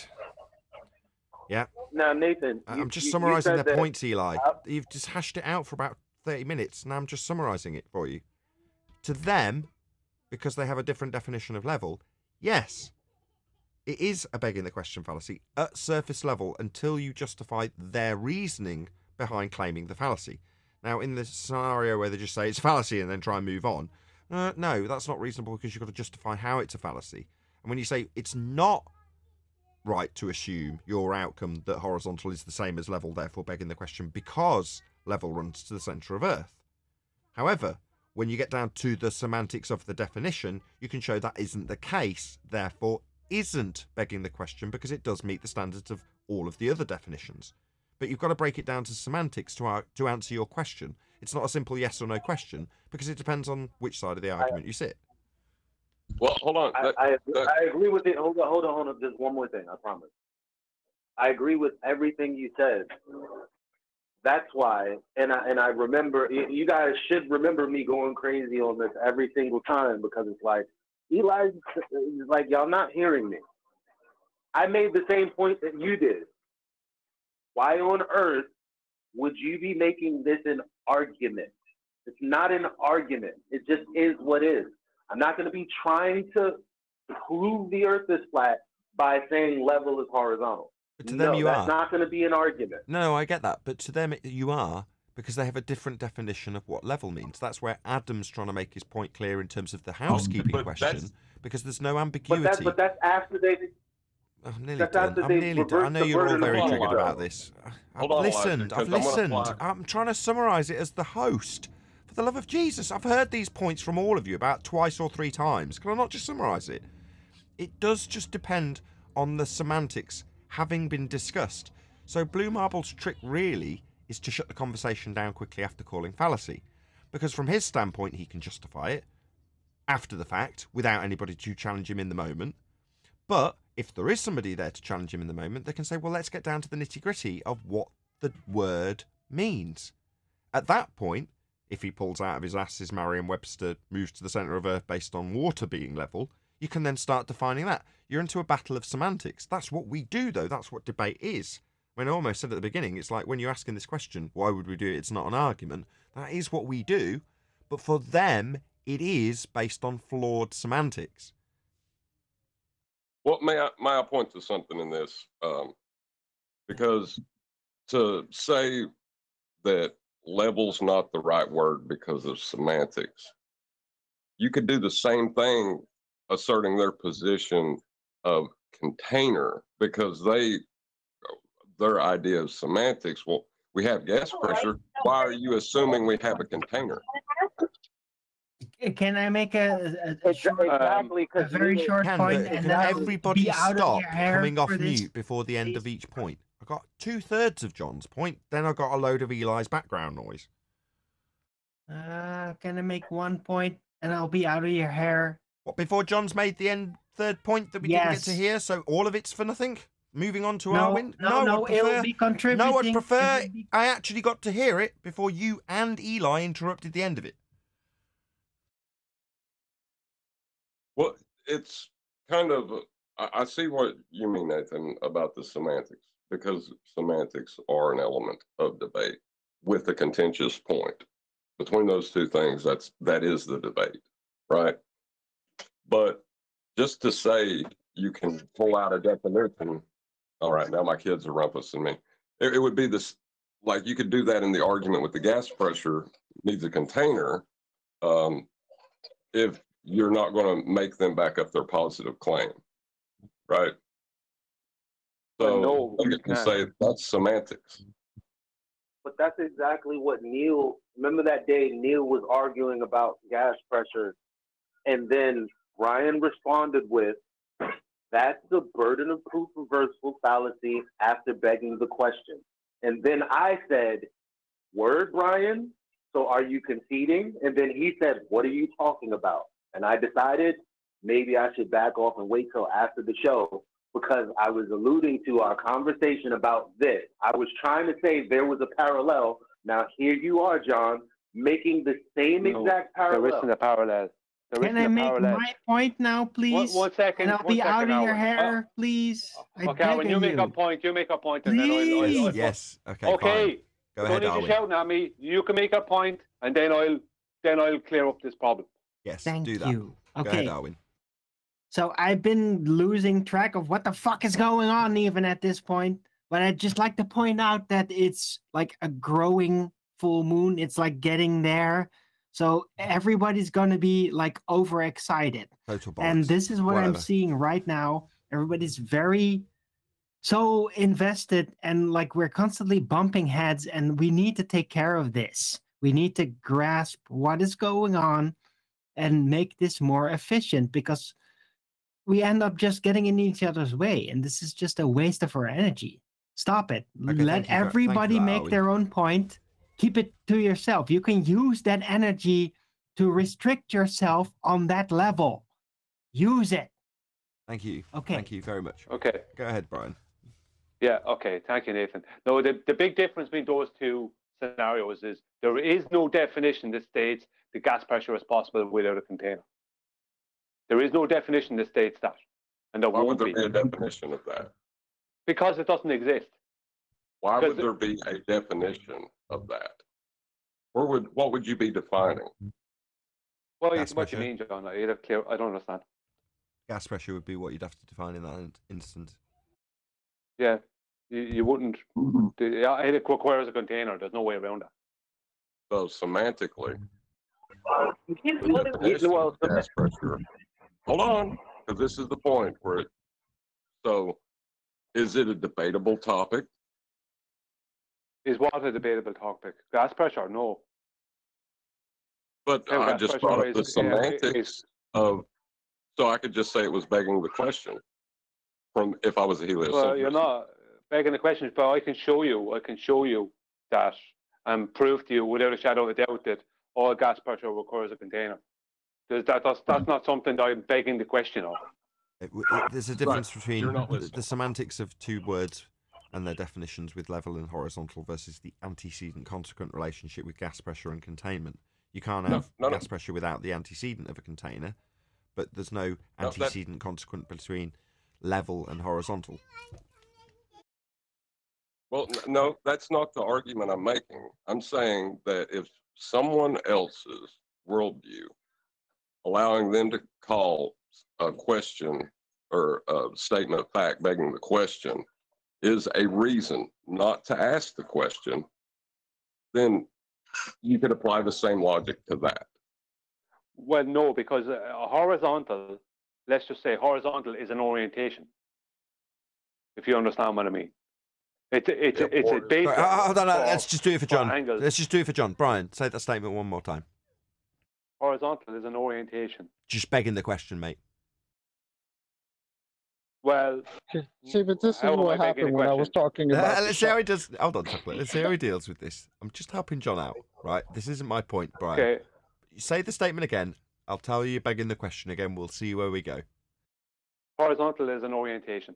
You're just assuming your outcome in terms of horizontal being the orientation. That's a begging the question fallacy. I'm just saying it's not. Yeah, horizontal is the baseline for where all angles above and below horizontal is defined. Horizontal is defined via the horizon. All horizontals are parallel to each other. Tell me when you're done, and I'm just going to repeat myself. You're begging the question. How am I begging the question? You'd have to define how I'm begging the question. By saying horizontal and level are the same. That's just begging the question. Yep. But how is it? How is it? Your outcome is the orientation of horizontal for the Earth. And you're saying I'm not assuming that horizontal all right, is I'm not going to do defined. this clearly. Obviously not then. The horizontal... Go on, Nathan. John came in on top of me, so I ended up with you and John arguing with me. So you go on, Nathan. Can I ask a question, Brian? Why make that statement that it's an orientation? If it's a horizontal to me, yeah, even then it can have different orientations. It doesn't.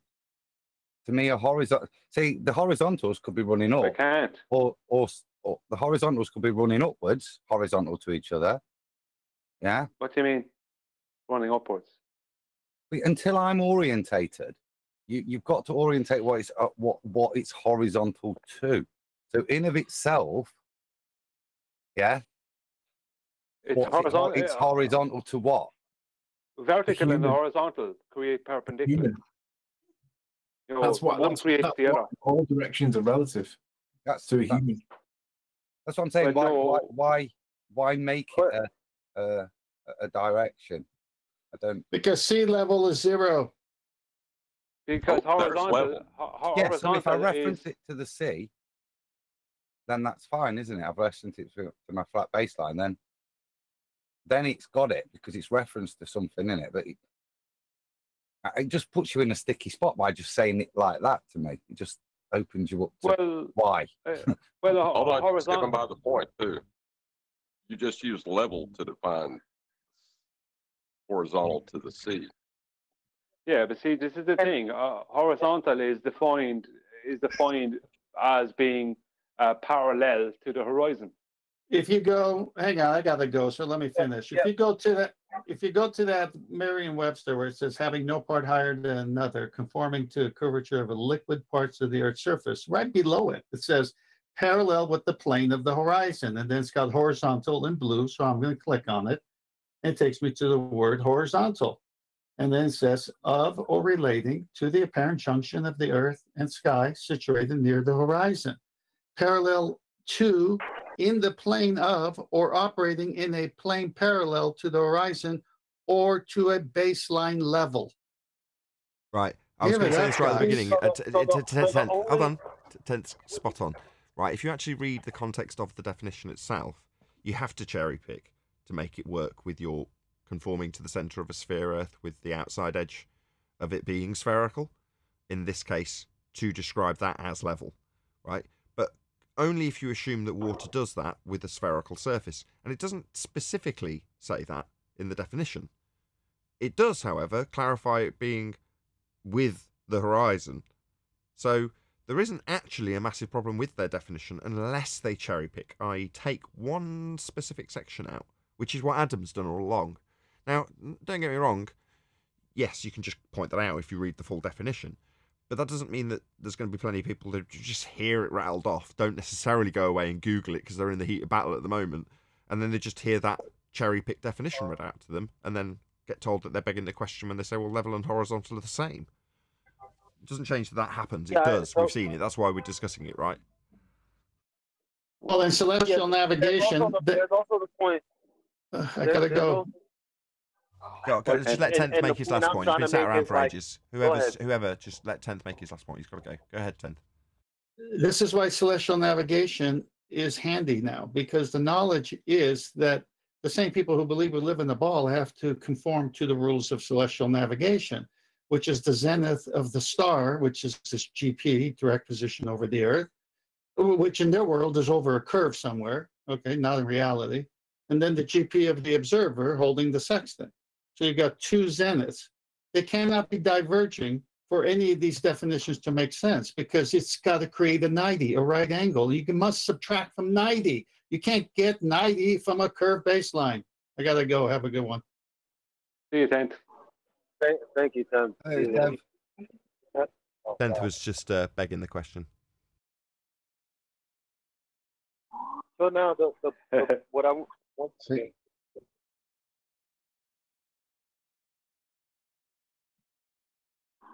Sorry about that.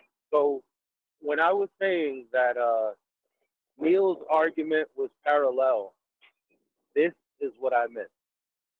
So the reification is the only thing that contradicts the definition for level. The reification being the curved surface of the water or what have you. With the gas pressure argument, the reification is gravity, where gravity is considered to be a container. How is it different? But it's only considered to be a container in people's minds. They don't actually mechanically connect it, though. Right? It's an illusion. It's an illusion that everybody falls into because it's so convenient. Right, like level is only curving in people's mind. Because they're completely different arguments, Eli. Yeah, but so but is the parallel not? Is it not a parallel? No, they're I completely different understand that arguments. one has an antecedent relationship. No, it's not a parallel, Eli. Because it's not a parallel because it's very self-evident that whatever you're claiming within that argument, not saying you personally, whoever's claiming within that argument gravity is, it's very self-evident that that is not a container of something, as we can show and prove without a shadow of doubt with every single demonstration of gas pressure. Yeah, to be fair, the same goes for demonstrating. The same goes for just showing somebody what a bubble does and what water does when it's at rest. Like, you can do the same stuff, and it's like the other person is going to have to make you imagine how, on a grander scale, it's not what you're experiencing in both cases. Yep. Yeah, that's imagination. That's not reality. Can I point something out, please? Right. So the word parallel is already like it's an allergy word for the globe. Really, it should be. They might mask it up, right, so they don't see it.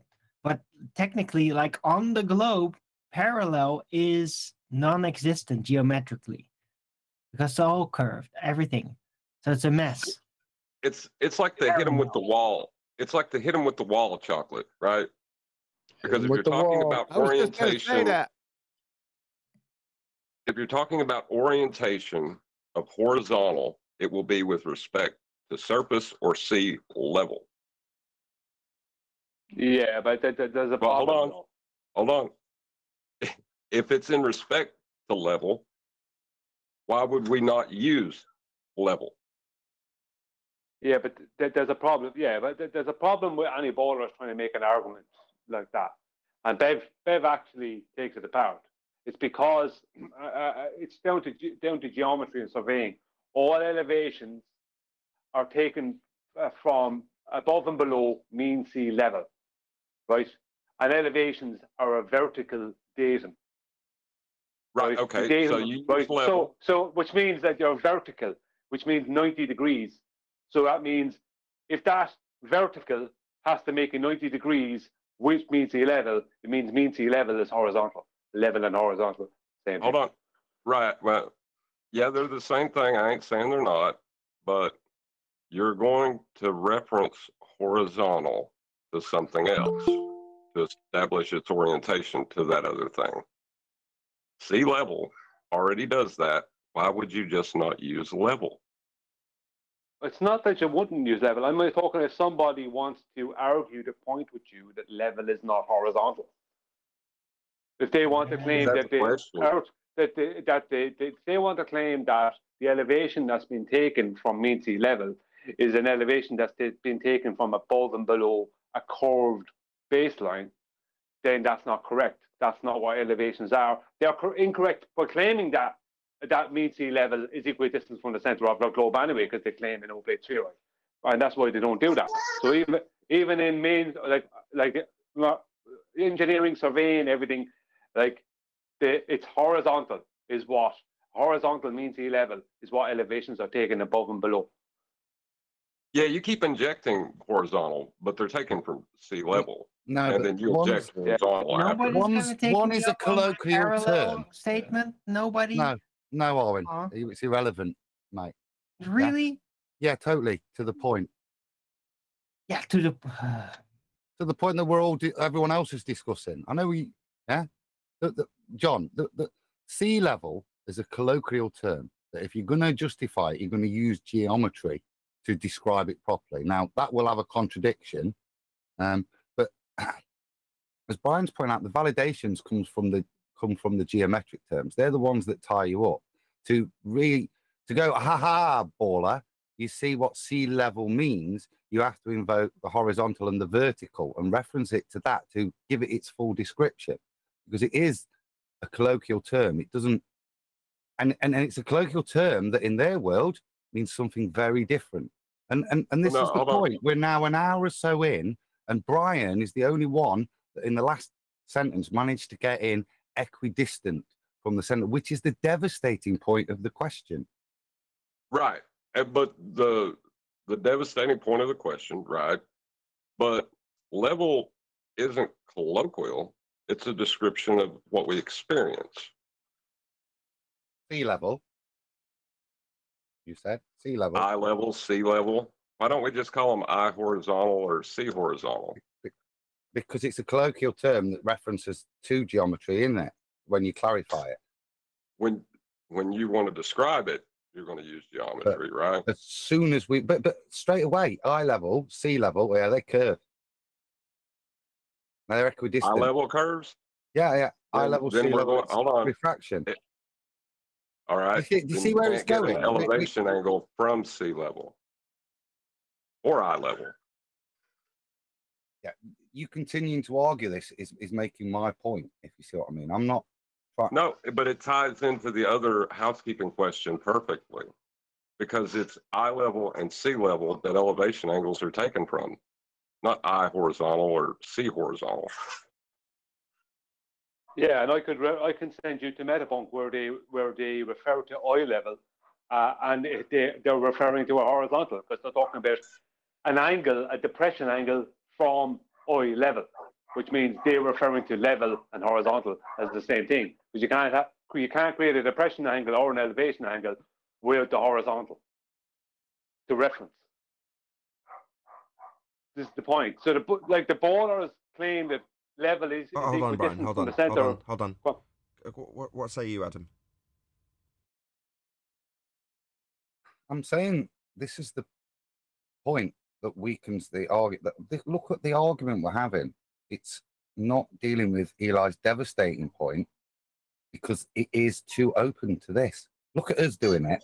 I can imagine Baldwin having so much fun with it. I quickly did it there to John. Oh, refraction, eye level sealer.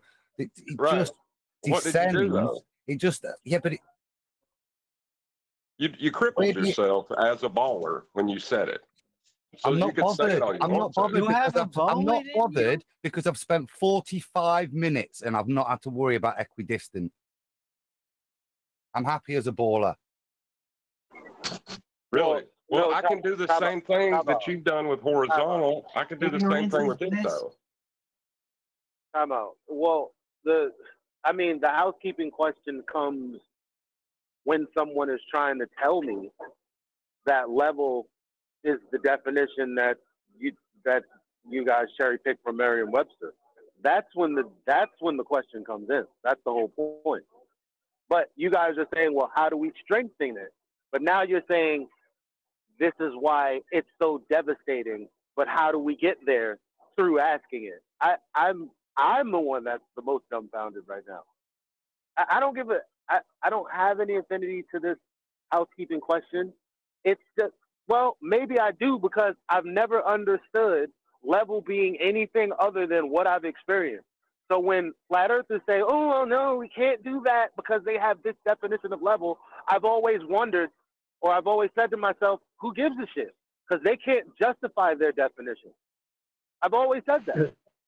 You mean the definition that contradicts all the other definitions of the same word? Exactly. That definition.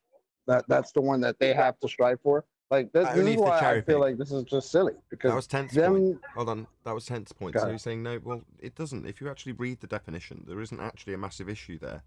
But it's only when they cherry pick from the definition, and you don't look it up, and you don't clarify, and you don't go through this semantic process we'd be going through anyway. So I'm in two minds because, on the one hand, I agree with John, which is to say, no, there's plenty of references to show where they're using their own models. Level metabunk being the best example, if you ask me. It's utilised within the maths, in other words. But on the other hand, Adam's saying, well, the very fact that you've got to even say that means it weakens the point. So I'm in two minds. Right, but here's my. Yeah, but all that is. If all level that is equal. John first, Go then ahead, Eli. sorry.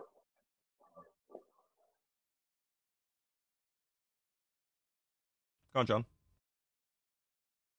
Oh, sorry, I thought you said Eli.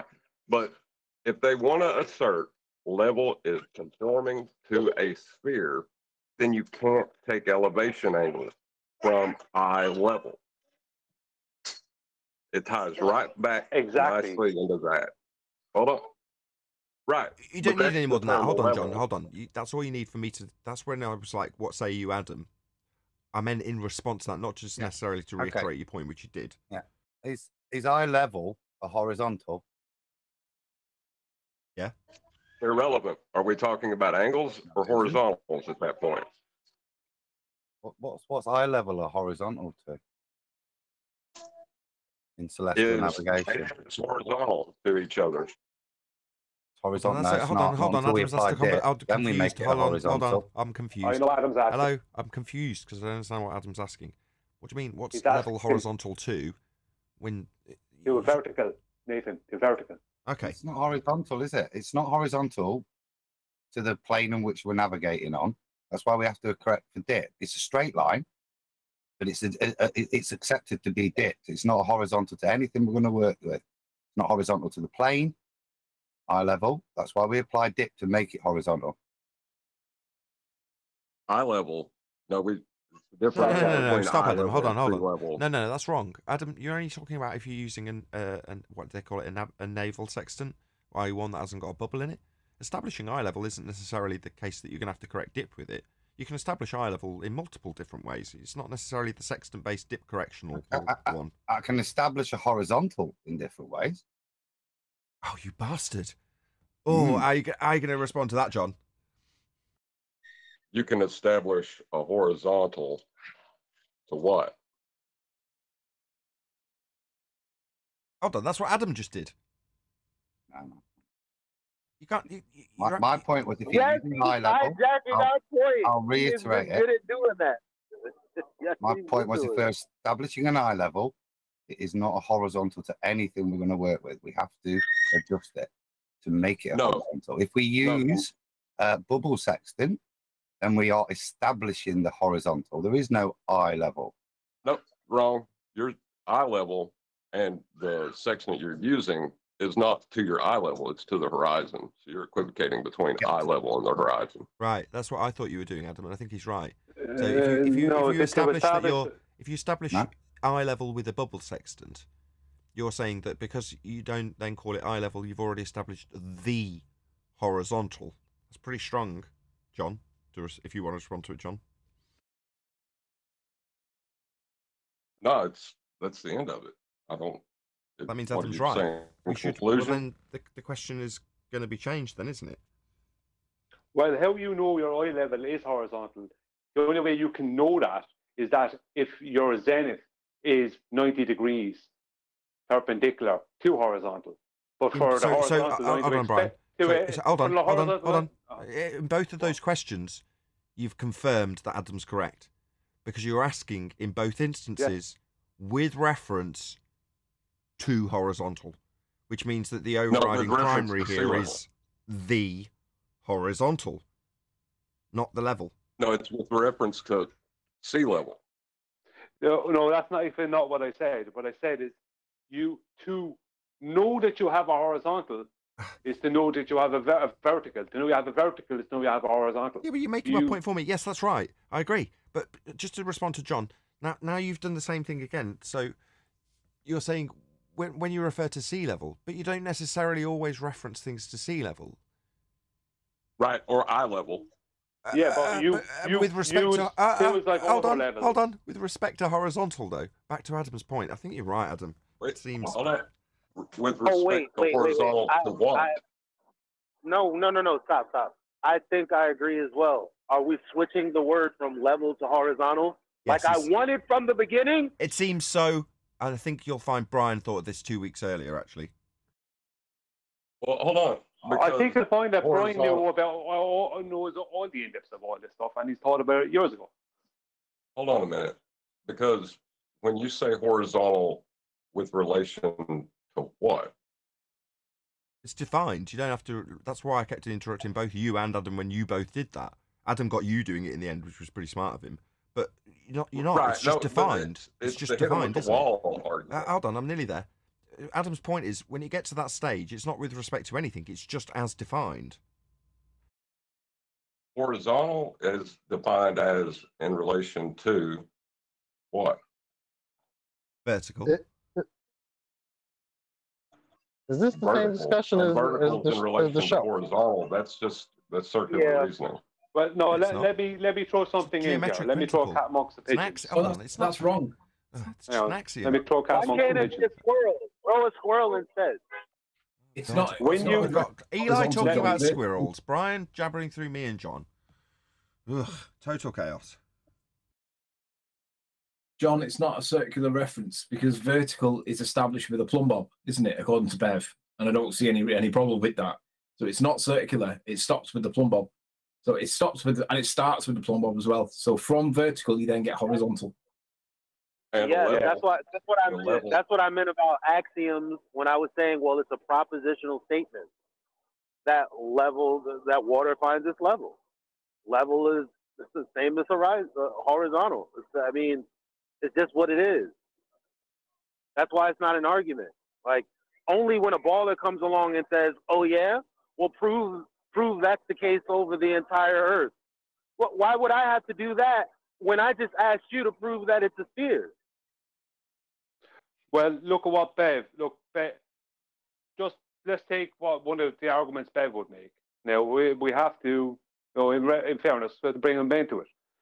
Bev would be very correct when he says that an auto level establishes a horizontal plane. It does. It doesn't establish a curve. It establishes a horizontal. Auto level, horizontal. A bubble sextant establishes a horizontal. Level will always be horizontal. Horizontal will always be level. There's no way around that. But they need to bring a center of a globe into the equation to try and claim that, because if level and horizontal are the same thing, then the globe does not exist. It's that simple, and that's why they go so absolutely apeshit with Bev. Because Bev's argument is just simple. It's level and horizontal are the same thing. That's the extent of Bev's argument. It doesn't go further than that. And that's why they're going around in circles all the time, and we have to make up fraudulent claims like the one I pointed out there in my video to try and combat that. Because if level is horizontal, and it is in reality, for them it means the Earth cannot be a globe. Level has to be from the center of a sphere. And they've gone as far as actually claiming that there's two different levels now. There's a level that you will get with a bubble sextant, or a bubble level, the spirit level, and there's the level from the center of the globe. That's how far they've gone. But that would be a reason to ask the question as in level, right? Not if you don't have What to. do you mean? I think Adam's point is that no, that you're inviting them to argue about it if you do that. And you're saying, well, it's a worthy argument because that's what their paradigm's based on. But Adam's saying, well, you don't need to. If you ask it in regards to horizontal, when you're talking about level, and when Brian's done it the last 2 or 3 times, he's talking about how you establish level to give you horizontal. Eye level, bubble level, sea level, right? But the useful tool in the geometry is the horizontal. Ergo, the one precedes the other. Which one is in priority when you have it in that order? Horizontal. That's Adam's argument. Once you've got that established in the question, you don't have to have this argument at all. But orientations always relies upon sea level. I don't see how taking it to conceptual geometry. No, that's good. So what you're saying is, if you're going to reference this back to Earth, you'll do it the other way round and take horizontal back to sea level. Well, if you're inviting your opponent to do that, that puts us in the advantageous position of having to define which one? Level? No, we're referencing it back from horizontal in that instance. Again, putting us in the stronger position in debate. I think you're right, Adam. Well, I don't. Okay, let's start. Let's ask the question then, and just run it through. I'll play baller. Okay. Is there any evidence that all points along a horizontal are equidistant to the center of Earth, or sphere even? No, level and horizontal aren't the same thing. How so?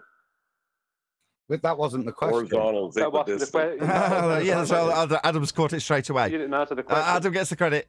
Say again, Adam. That wasn't the question. Ask the question again, Eli, for John to answer. What, did I say it wrong or? No. He answered the question you didn't ask. Oh, is there any evidence that all points along a horizontal are equidistant to the center of Earth? No one claims that they are. Well, then the Earth is flat. Then welcome to flat Earth. Thank you very much. What? No, that's how we figure out it's a sphere. Is because what John said is a lie. But no, hold on a sec. Hold on. Don't get too excited yet. That's how we determine it's a sphere by using horizontal. Yeah, and we know. Hold on. Which hat have you got on at the moment? I'm balling right now. No, because that's how we would take you through the acquisition from horizontal to conversion into sphericity with Haversine and use of angles and level planes. Level planes? You said level. Yeah, are you talking about level or horizontal, or are you trying to confuse it? No, after the fact. We haven't even had to. This is why Adam's so right. Have we even spent any time defining horizontal? We haven't had to, have we? No. I was just going to ask him, what's the definition of level and horizontal? Since you say that they're not the same thing. Level, hold on. You asking me the definition of level now? Yes, he did. The equidistance from the surface of the curving water. Why are you bringing the word level up? But that's it. That's it. But you know, what John just said. What John just said. What John just said is illogical. Yeah, it's contradiction in terms, John. Yeah, but you can't get an equidistance from the center or from a curve. You can only get equidistance from the center of a circle, not from a curve, not from above. Not from above. You can be equidistant from a curve. You can be equidistant from a curve. It's called concentric. Not from above the curve, you can't. Only from below the curve. Why are we talking about curves? We were talking about horizontal. Exactly. I didn't question whether horizontal was curving though. No, but my reasoning for dropping leveling intentionally was to see whether that developed into an argument, and it most assuredly did. Now you've got wiggle room, haven't you, John? And you're wiggling. Let's be honest, right? Adam, right? But he's drawn a close to it with the snap of his fingers, hasn't he? Well, I don't know. What was the question? I responded with no. How is that drawn close to it? You got to finish it off. Well, we just define what But horizontal you're not going is. to be able to invoke level because you said it wasn't necessary to the question. Sure, but if we went back to now defining what horizontal is, we'd have a very different outcome. You defined level, didn't you? Right, but I said horizontal level aren't the same thing. No. So how are you going to tie this to reality? We were only requiring the definition of level because I said it, and you were like, well, you're using level now, and you spotted wiggle room and started wiggling.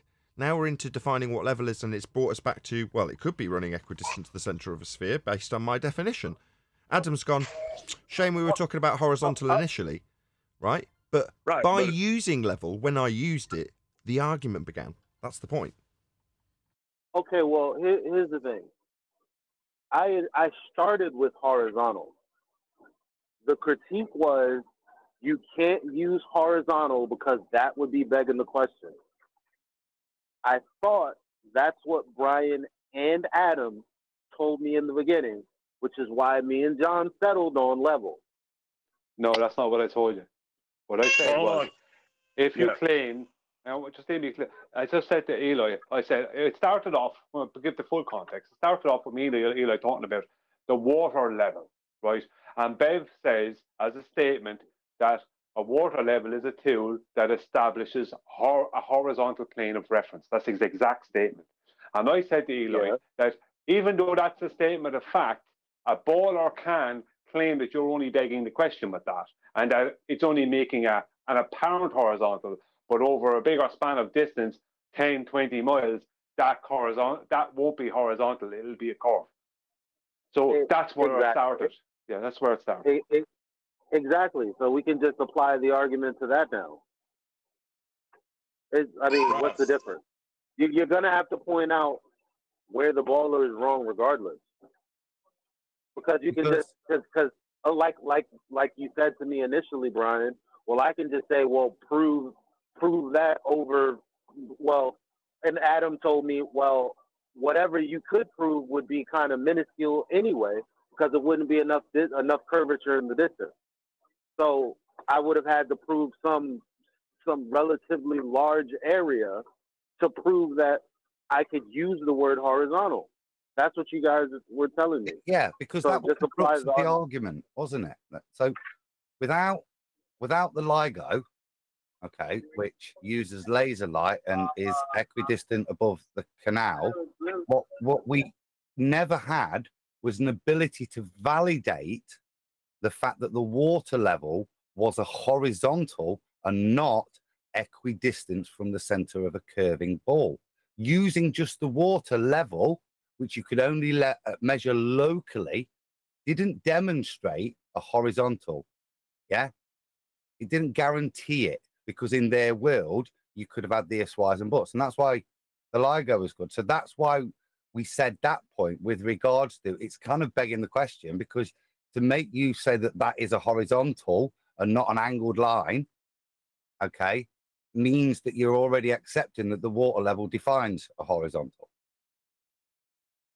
Well, hold on. Let's go back to the question though, because as it's asked, is there any proof that horizontal is equidistant from the center of Earth? As a baller, you get. Not the question. Horizontal. What's the point? That was level. No, No, it wasn't. no. The question wasn't that. Hold on, That's Brian. not Just our claim. don't interrupt his thought. Carry on, John. All right, so back to the question: is horizontal equidistant from the center of Earth? As a baller, I can just say that's not the definition of horizontal. Okay, citation, please. This is complete Well, no. nonsense. I don't give citations for Nobody words said what he's saying. that I didn't That's use. not You right. asked the question. No, hush. You asked the question. You used the word. You provide the citation. Don't reverse it. I'm on my back under a chair. Huh? What are you talking about? That is not the claim. That is. Why are you going down this absolute fucking I have bullshit no road? idea. All right. Wait, what is going on, Kiwi? What are you doing? Nobody said. John has said contracted nobody a asked the ball question. wind virus. It's horizontal. Hang on, Arvin. Please, we don't need you at the moment. Just jumping in over the top. Nobody asked the question, is horizontal equidistant from the center of a sphere? The claim is that nobody did. Level is equidistant from the center of a globe world. So of a sphere. That's Then the why question. would you ask the question? Why would you ask the question? What question? Why would I ask what question? He's after leaving the call. See, it's totally simple to destroy. Well, the point I was making to Eli is they can claim you're begging the question, and they want you to prove it with a water level that it continues to make it horizontal over a long distance of time using water. This is what. So they're begging the question, but they can reverse it back on you by you making that claim. Right, that's where everyone's getting confused. We've clarified the point of why we confused Eli weeks ago. Then I think that was the point in that, wasn't it? But just so people know, and Adam, I don't see how No, anyone I think that's what you and John were talking over cross purposes about just a second before he's dropped. Well, see, this is the problem. When you try and argue about this point and you try to stay within that point, it becomes a circular argument between you and a baller. That's when you bring in things like airplanes that prove that there is no divergence, that all vectors are all zeniths are parallel. That means you're flying over you're flying horizontally. That's when you bring in something like airplanes to prove your point that a water level is establishing horizontal. Because if level was equidistant from the center of a globe, then then people flying airplanes would have to account for this drop and this curvature. But that's how that's how the conversation started. When I said Bev is right, water level does establish. Wait. Come on. So this was the original statement. Is this original statement not what you just said? Water establishes a horizontal level. Wait, was it that? No. A water level establishes a horizontal baseline. Horizontal plane of reference. A water level is a tool to establish a horizontal plane of reference. So right now you're saying that that's true, and that the housekeeping question is the assertion that level or all points along a horizontal are equidistant from the center of Earth. We're saying that obviously that's not true, and that Bev's statement is true. This is literally what me and Chocolate started. Like we were we don't see anything wrong with that from the jump. That's how the housekeeping question came about. Yeah, it is true, but you can't prove it with the water level over a long distance.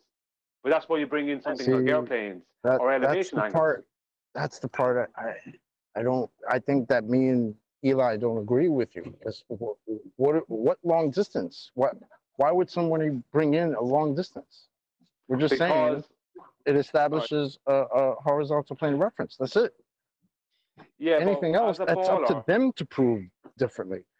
Yeah, but as a baller, I can make a mathematical argument against what you're saying, and I can show to an audience with maths where you could be just pre-assuming that you're creating a horizontal, just an apparent horizontal. It will seem horizontal to you enough. I could start making that argument, and that's why you then bring in something like elevation angles or airplanes. What I don't understand it's just is about proving you admit real quick. I'm sorry. I don't understand how you can say it is a burden of proof reversal, but you're saying that that's okay. We would have to go the extra step in talking about planes and this, that, and the third. Why is the burden of proof reversal okay? That's when I'm addressing. And then you jump in, Adam, to answer like this is.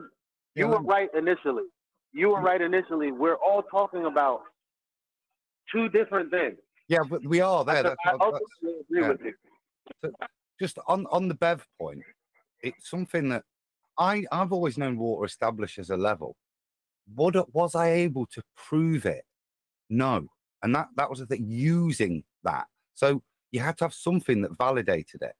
That was demonstrable, that showed that those 2 points were a horizontal and not equidistant from a ball. How do you actually physically demonstrate that? And that's why I said it wasn't until LIGO was there that we had the water, as a big giant water level, the canal, and we had the laser light equidistant above it. That proved it over a large distance. But that had never been able to demonstrate in one shot, in one measurement, that they were horizontal.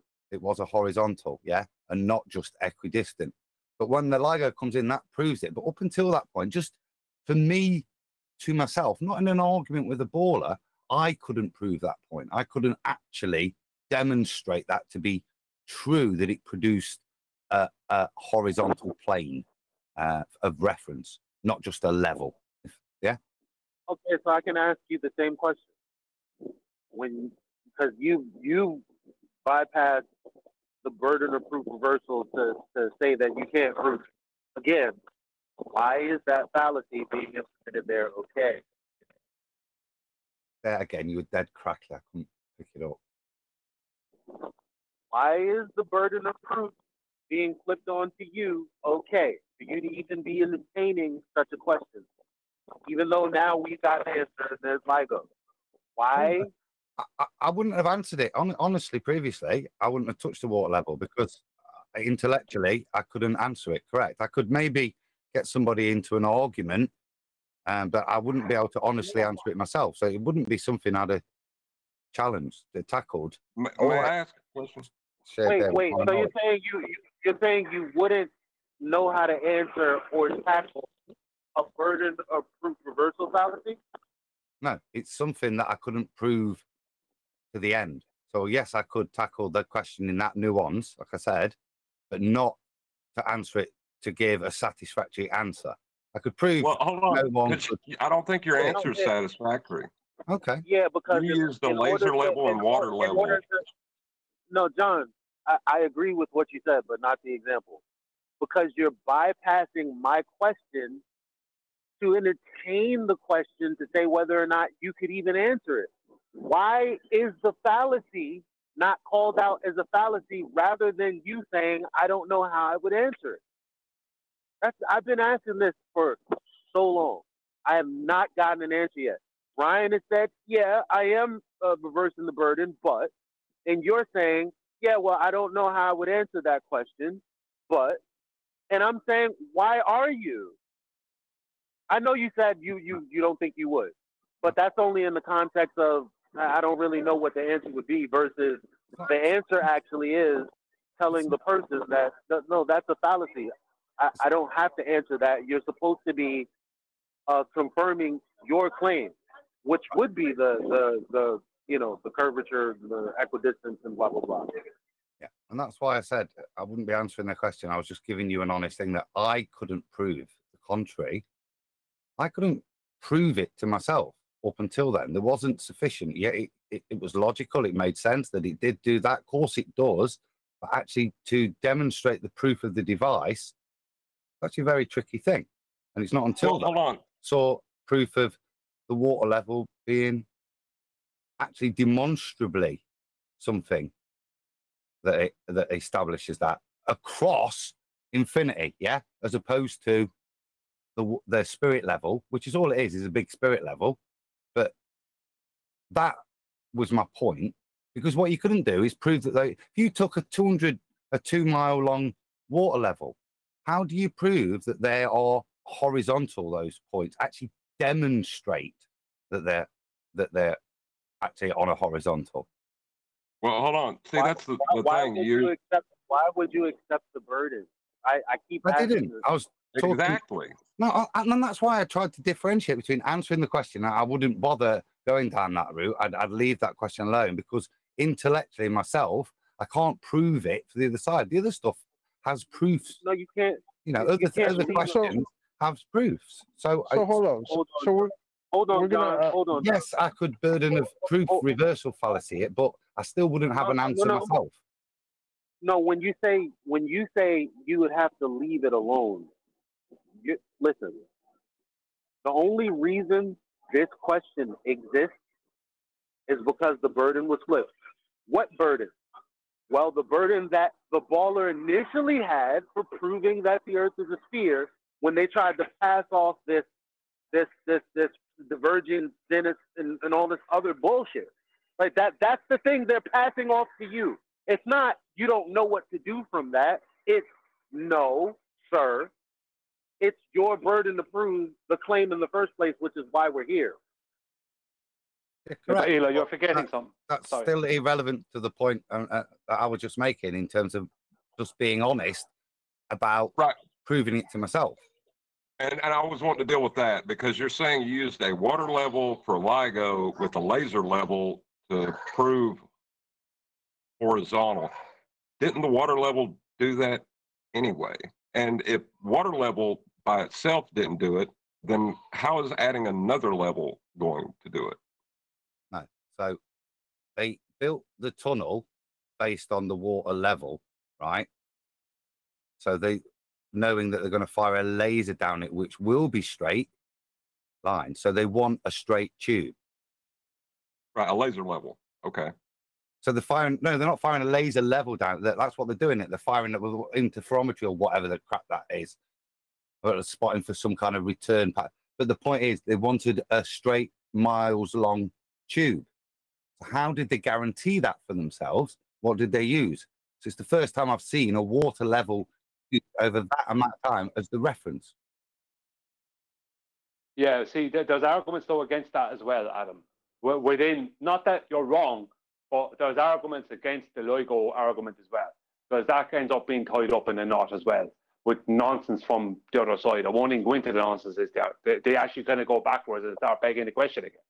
The point that's being made is that if I bring up in a debate or an argument or in a conversation with someone that a water level is a tool that establishes a horizontal plane of reference, and they ask me to support that claim over a large distance, I can't do that with a water level just off that argument. I have to go to an elevation angle, air travel. They're the two things I have to go to, because they're the two things that absolutely prove without a shadow of a doubt. But if I keep arguing about what the water level does and about water level, or even if I go to LIGO, there's a load of arguments that can be made in response to that. But when I go to elevation angle and air travel, there is no, like, what arguments can they make? Well, you know, let's go back to the housekeeping question now, though, because without attaching it to reality, right? Because horizontal and vertical are geometric concepts. Level is something we experience. Without it attaching the question to reality, how does it benefit us?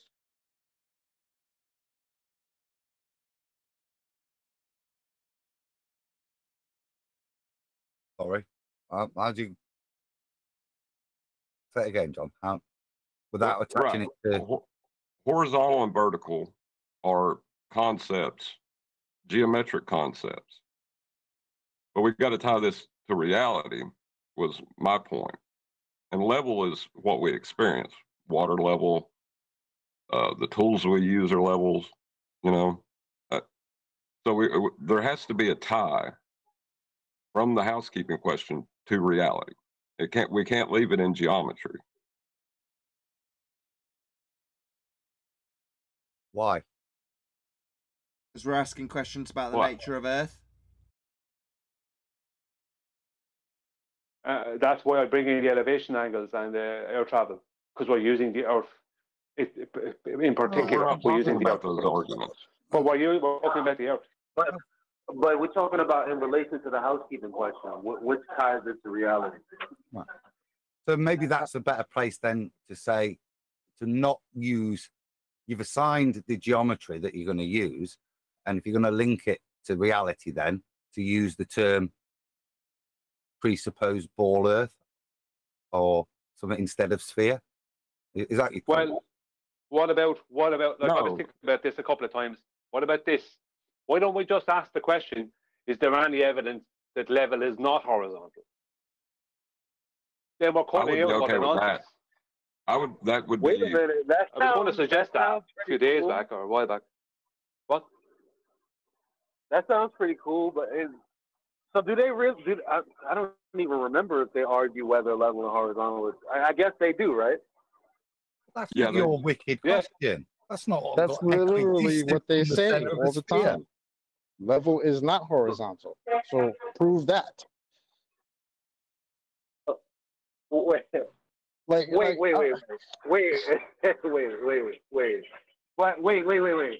But see, now.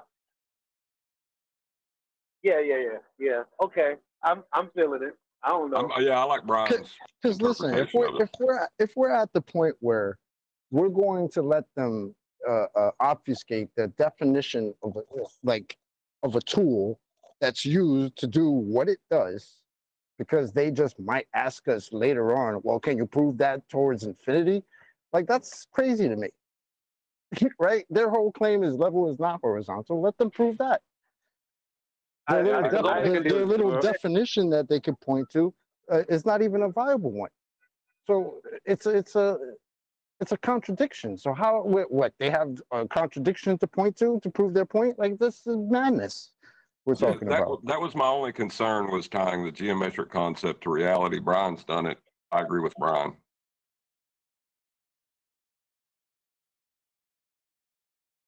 Well, all they can do is try and reverse the burden of proof in that situation, because they have to avoid, what can they do? So they have to say, how do you prove horizontal is level? That's all they can come up with. If you fall into that trap, then look, that's on you. But yeah, the efficacy of it is the same, but that's even shorter. But I like it. What do you guys say? Is everybody else still here? It's simpler, and it was the point we've spent the afternoon arguing. All I would say is it's a different point, and it's not as literally beautiful as equidistant from the center of either a sphere or presupposed. Well, it changes the nuance of your question. Is the only point I'd make. Yeah, but the whole point of them saying that it's equidistant from the center of a point or center of the Earth is because they're claiming it's not horizontal. That level is not horizontal. Right? That's the only point for them to do that, right? Which makes John right, doesn't it? Because if you say level, you're immediately referencing it to what we experience, as opposed to leaving it in their hands to make that next step. Now, I'm sure some of the housekeeping questions do invite that next step, but in this instance, we don't want to, right? We just want to close it down immediately. I agree. But it doesn't. As soon as you say level, they start arguing about what level is and defining it as not being equidistant to the center of Earth. So we're back to the square one. We're going to get a conclusion. We're not going to get a conclusion out of this. I think the conclusion was what Brian said: is there any evidence that level is not horizontal? Oh, well, now I'm struggling because Adam does make a point that I'm no longer thinking about a sphere and me being level regardless of where I am. If I'm like 5 foot above sea level, and I'm 5 foot above sea level everywhere, then that's equidistant to the sphere I live on. If I'm a glober, I'm not thinking about that. But Brian's question doesn't allow you to even in the reference. I think that's perfect. Is there any evidence that level is not horizontal? Yeah, it's even quicker. I like it. Because of what you said earlier, like it. Right? Level directly connects it to the experience of the world. Horizontal directly connects it to the geometric terms they need. I think that's the answer. In other words, the only way I could answer it just is before you say that, flat earther. Hold on, just 1 second, Adam. Because of the question that Blue Marble's put to Bev, right? Well, not question, the accusation, the charge of begging the question. It's like, because of him asking or charging Bev with that, you end up in a situation where you go, well, rather than saying it's a begging the question fallacy, let's just ask the question, which is level horizontal, or is there any evidence that level is not horizontal? And the only thing they could point to is a definition that's not even that's literally a contradiction. Yeah, and they can't point to their models because sea level runs horizontal to eye level, or parallel to eye level, and eye level is a horizontal. No, you see, that's the only one. Because a flat earther, I could give you a little retort, but it doesn't help me as a baller in the slightest, John. Yeah, only because of that elevation angle. Yeah, it doesn't. It's a smart arse retort I can give you, like I said, but for a flat earther, they can't use it because they have to affirm a flat plane to even use it. So, yeah,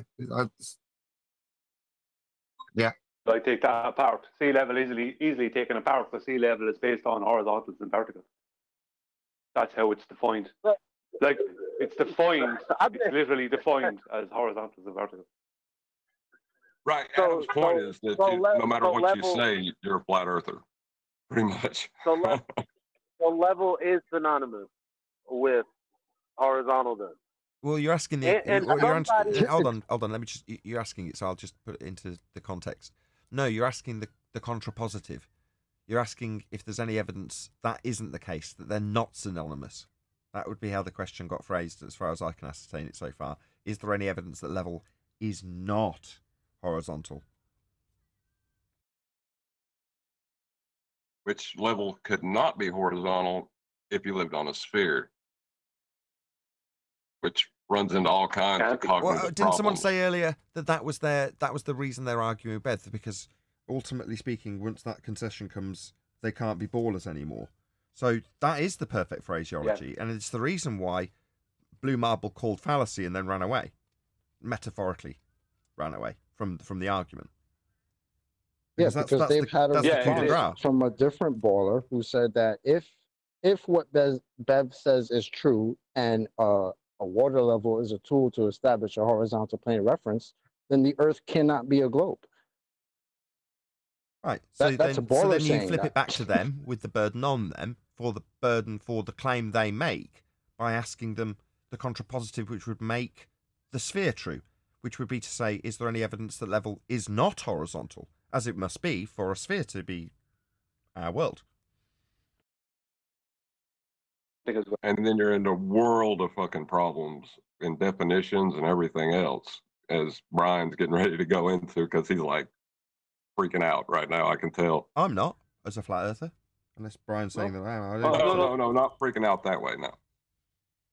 Oh, well, what do you mean then? Come on, John, sorry. What are you talking about, Brian? What's up? You okay? No, I'm fine because I don't have to prove anything. My question is about the proof of the other side's claim. I don't have to deal with any. They have to prove that level is not horizontal. Show evidence for it, and that I don't ever have to deal with. I don't have to go to. I don't have to deal with water.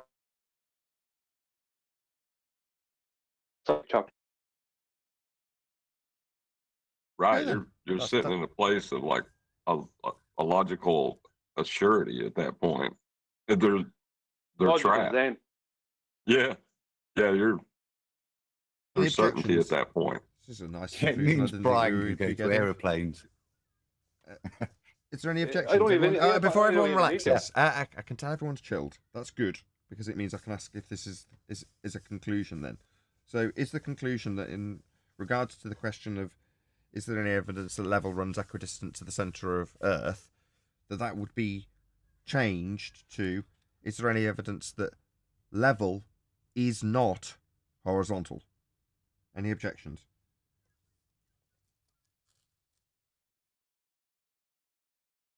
All in favour? Nope. Say aye. Aye. Aye. Aye. Wait. Aye. Can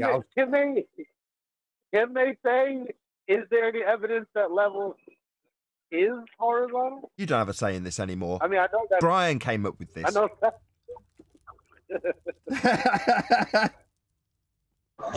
I do like be owning that. No, it's cool. I like it. I like it a lot. Okay. I want to say that this conversation was started a while ago. With You'll never lose any credit for this, hit him Eli. with the wall. Eli, this is developed off your back. You'll never lose any credit for this. As much as I'm joking now, that this is your baby, so to speak. The development of the conversation has come from your input. The original question came from you. Its development, it's not going to mean that suddenly it becomes Brian's, as much as he's itching to say it will. I would like to point out when they ask you, is there any evidence that level is horizontal? You can always say, well, you take angles from eye level, don't you?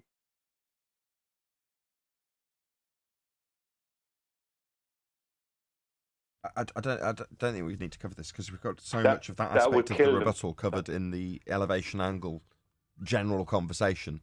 I think most people could work their way around that if that was to come their way. If they had a good argument, a good understanding of the argument with elevation angle. What John just said killed his own argument. No, what John said is that you can take angles from eye level. That means your eye level has to be horizontal. So the border is killing his own argument with that. Exactly. If he comes at you with, is there any proof that level is horizontal? Right? There's lots of it. Exactly. That's what I said earlier. There's no issue from our side in this regard. We're not going to suddenly be cornered by having to define level and horizontal when they're synonymous and used interchangeably in all of the definitions, with the exception of one. Well, if they pull that out of their ass, it's like, well, let's have a look if that's your proof that level isn't horizontal. No, it says it is within that definition too. Yeah, but what's after happening there is, John, you're after going into, John is after role-playing into a situation where you've allowed a burden of proof reversal. The question is there any evidence that level is not horizontal? Whereas if you're trying to argue about what that level is horizontal, then you've allowed a burden of proof reversal. It's up to them to prove that horizontal and level are not synonymous. Right. I was addressing what Adam said earlier about being able to prove the idea, right? And you take angles from eye level. That requires a horizontal baseline. But why are you trying to prove it? It's not.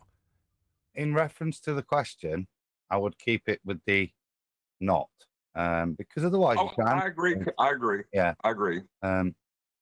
Without the not, it's not provocative, because even the baller can say, yeah. So it has to stay with the not, because that's their claim. That level is not horizontal. That's their claim, so that has to stay like that. Exactly. They're the one with a violation in geometric principles that they've got to prove. In other words, they're the ones with the extraordinary claim. So it's like, which side of the questioning, depending on the phraseology, makes it extraordinary? Well, if you're just describing level and horizontal, it's like, well, they're synonyms. Most reasonable people would accept that. So it doesn't sit in the category of extraordinary claim. So when they say, well, can you prove that horizontal is level? Yeah. It's really easy to prove it, and it's understood and accepted, because that's how people perceive it. They're synonymous with one another. As soon as you insert the not, it's provocative, and they must have it be so for their globe model. And that's the burden. Exactly. It's the only place it can happen as well.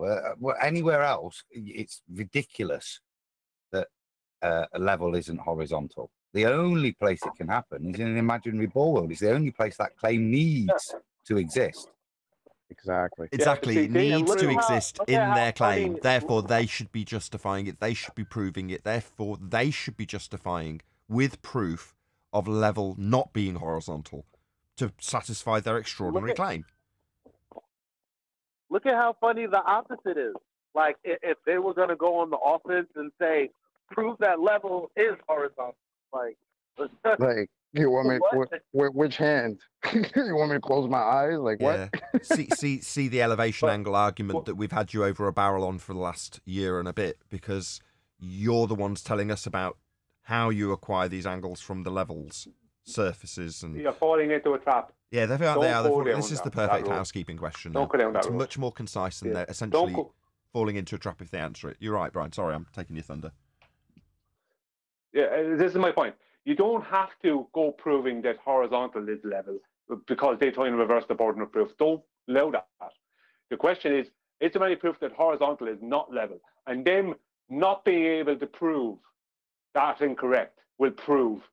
It's like the null prove, it's like them not being able to prove that horizontal and level are not the same thing is proof that they are. So you don't have to prove it. They have to prove it for you. If someone claims that dogs doesn't exist and I hold up a dog, did I fall into a trap? No, that's what I'm saying. There's no issue on our side of this question being asked. Whereas previously, and it was mainly Adam's objection, kudos to you also, for pointing out that there is an argument to be had with the phraseology of the question. Now, with the sentence structure that it had previously, there was no way around that. You just, no matter which way you phrase it, when you're asking to their centre of their sphere Earth, or just the centre of Earth, or just the level, or just the horizontal, it's always more provocative than it needs to be, and the end point of the discussion doesn't necessarily affirm the reason for asking the question in the first place. Asking if level isn't horizontal, on the other hand, is directly connected to their original extraordinary claim, and for them to prove. Further to that, if it's reversed and flipped onto us, you're like, yeah, we can demonstrate level being horizontal. Very easily. It's a principle that's utilised the world over. See our elevation angle arguments if you don't understand, and we can go through it if you want to. And Chocolate would be there saying, here, do you need another 3 examples? Fine, we can. But you can't, and you need it to be so, i.e. level not to be horizontal, in order for your sphere Earth to work. It doesn't, it isn't. Well, when they can't prove that horizontal is not level, that proves horizontal is level. It's their lack of proof that will prove our claim. We don't even have to go to elevation angles at that point. No, only if they flipped it and went, well, can you prove that it is? The answer is yes. Yes, we can. Yep. And then if you get into the semantics, you'll find that they're used interchangeably and synonymously most of the time anyway. Yes, they are. That was the biggest thing for me. It's why I wanted it to be level, is because it tied it to reality. But, horizontal ties it to geometric concepts that you can communicate with someone in, So I love the way it's been rephrased. It's much better. It's much more succinct, but it even allows the equidistant points of the conversation to develop. Wherever they try with their pleading, you've got them all ends up with all the things we've discussed. So I think, like I say, more succinct and therefore more powerful. And for Brian, like I said, it even allows you to bring in aeroplanes to answer it, which is better for us as well. We're using both words. Like, I could not be more giddy. Got both. Yeah, after all that, the question's got both. But that's the point. That's on them to prove that those words aren't synonymous. That's the whole point. Well, I'm trying to rack my brain through somewhere I could go with it, but I don't even know if I can formulate a nuh-uh at this point to it. It can only go to mean sea level, which is defined as horizontal and vertical. Sorry. My oh my. Perfect. Okay, with that, I'm going to say another huge, massive, enormous thank you to both Discord and G+ panels for making today's after show possible. Very productive that it was. And of course, a massive thank you to all of you in either Nathan Oakley 1980 or Nathan Oakley Premiering streams for hopefully smashing the super chat, liking, commenting, sharing, subscribing, joining as a Nathan Oakley 1980 channel member or a Patreon and all that good stuff. I've been Nathan Oakley and I will see you all in the next video.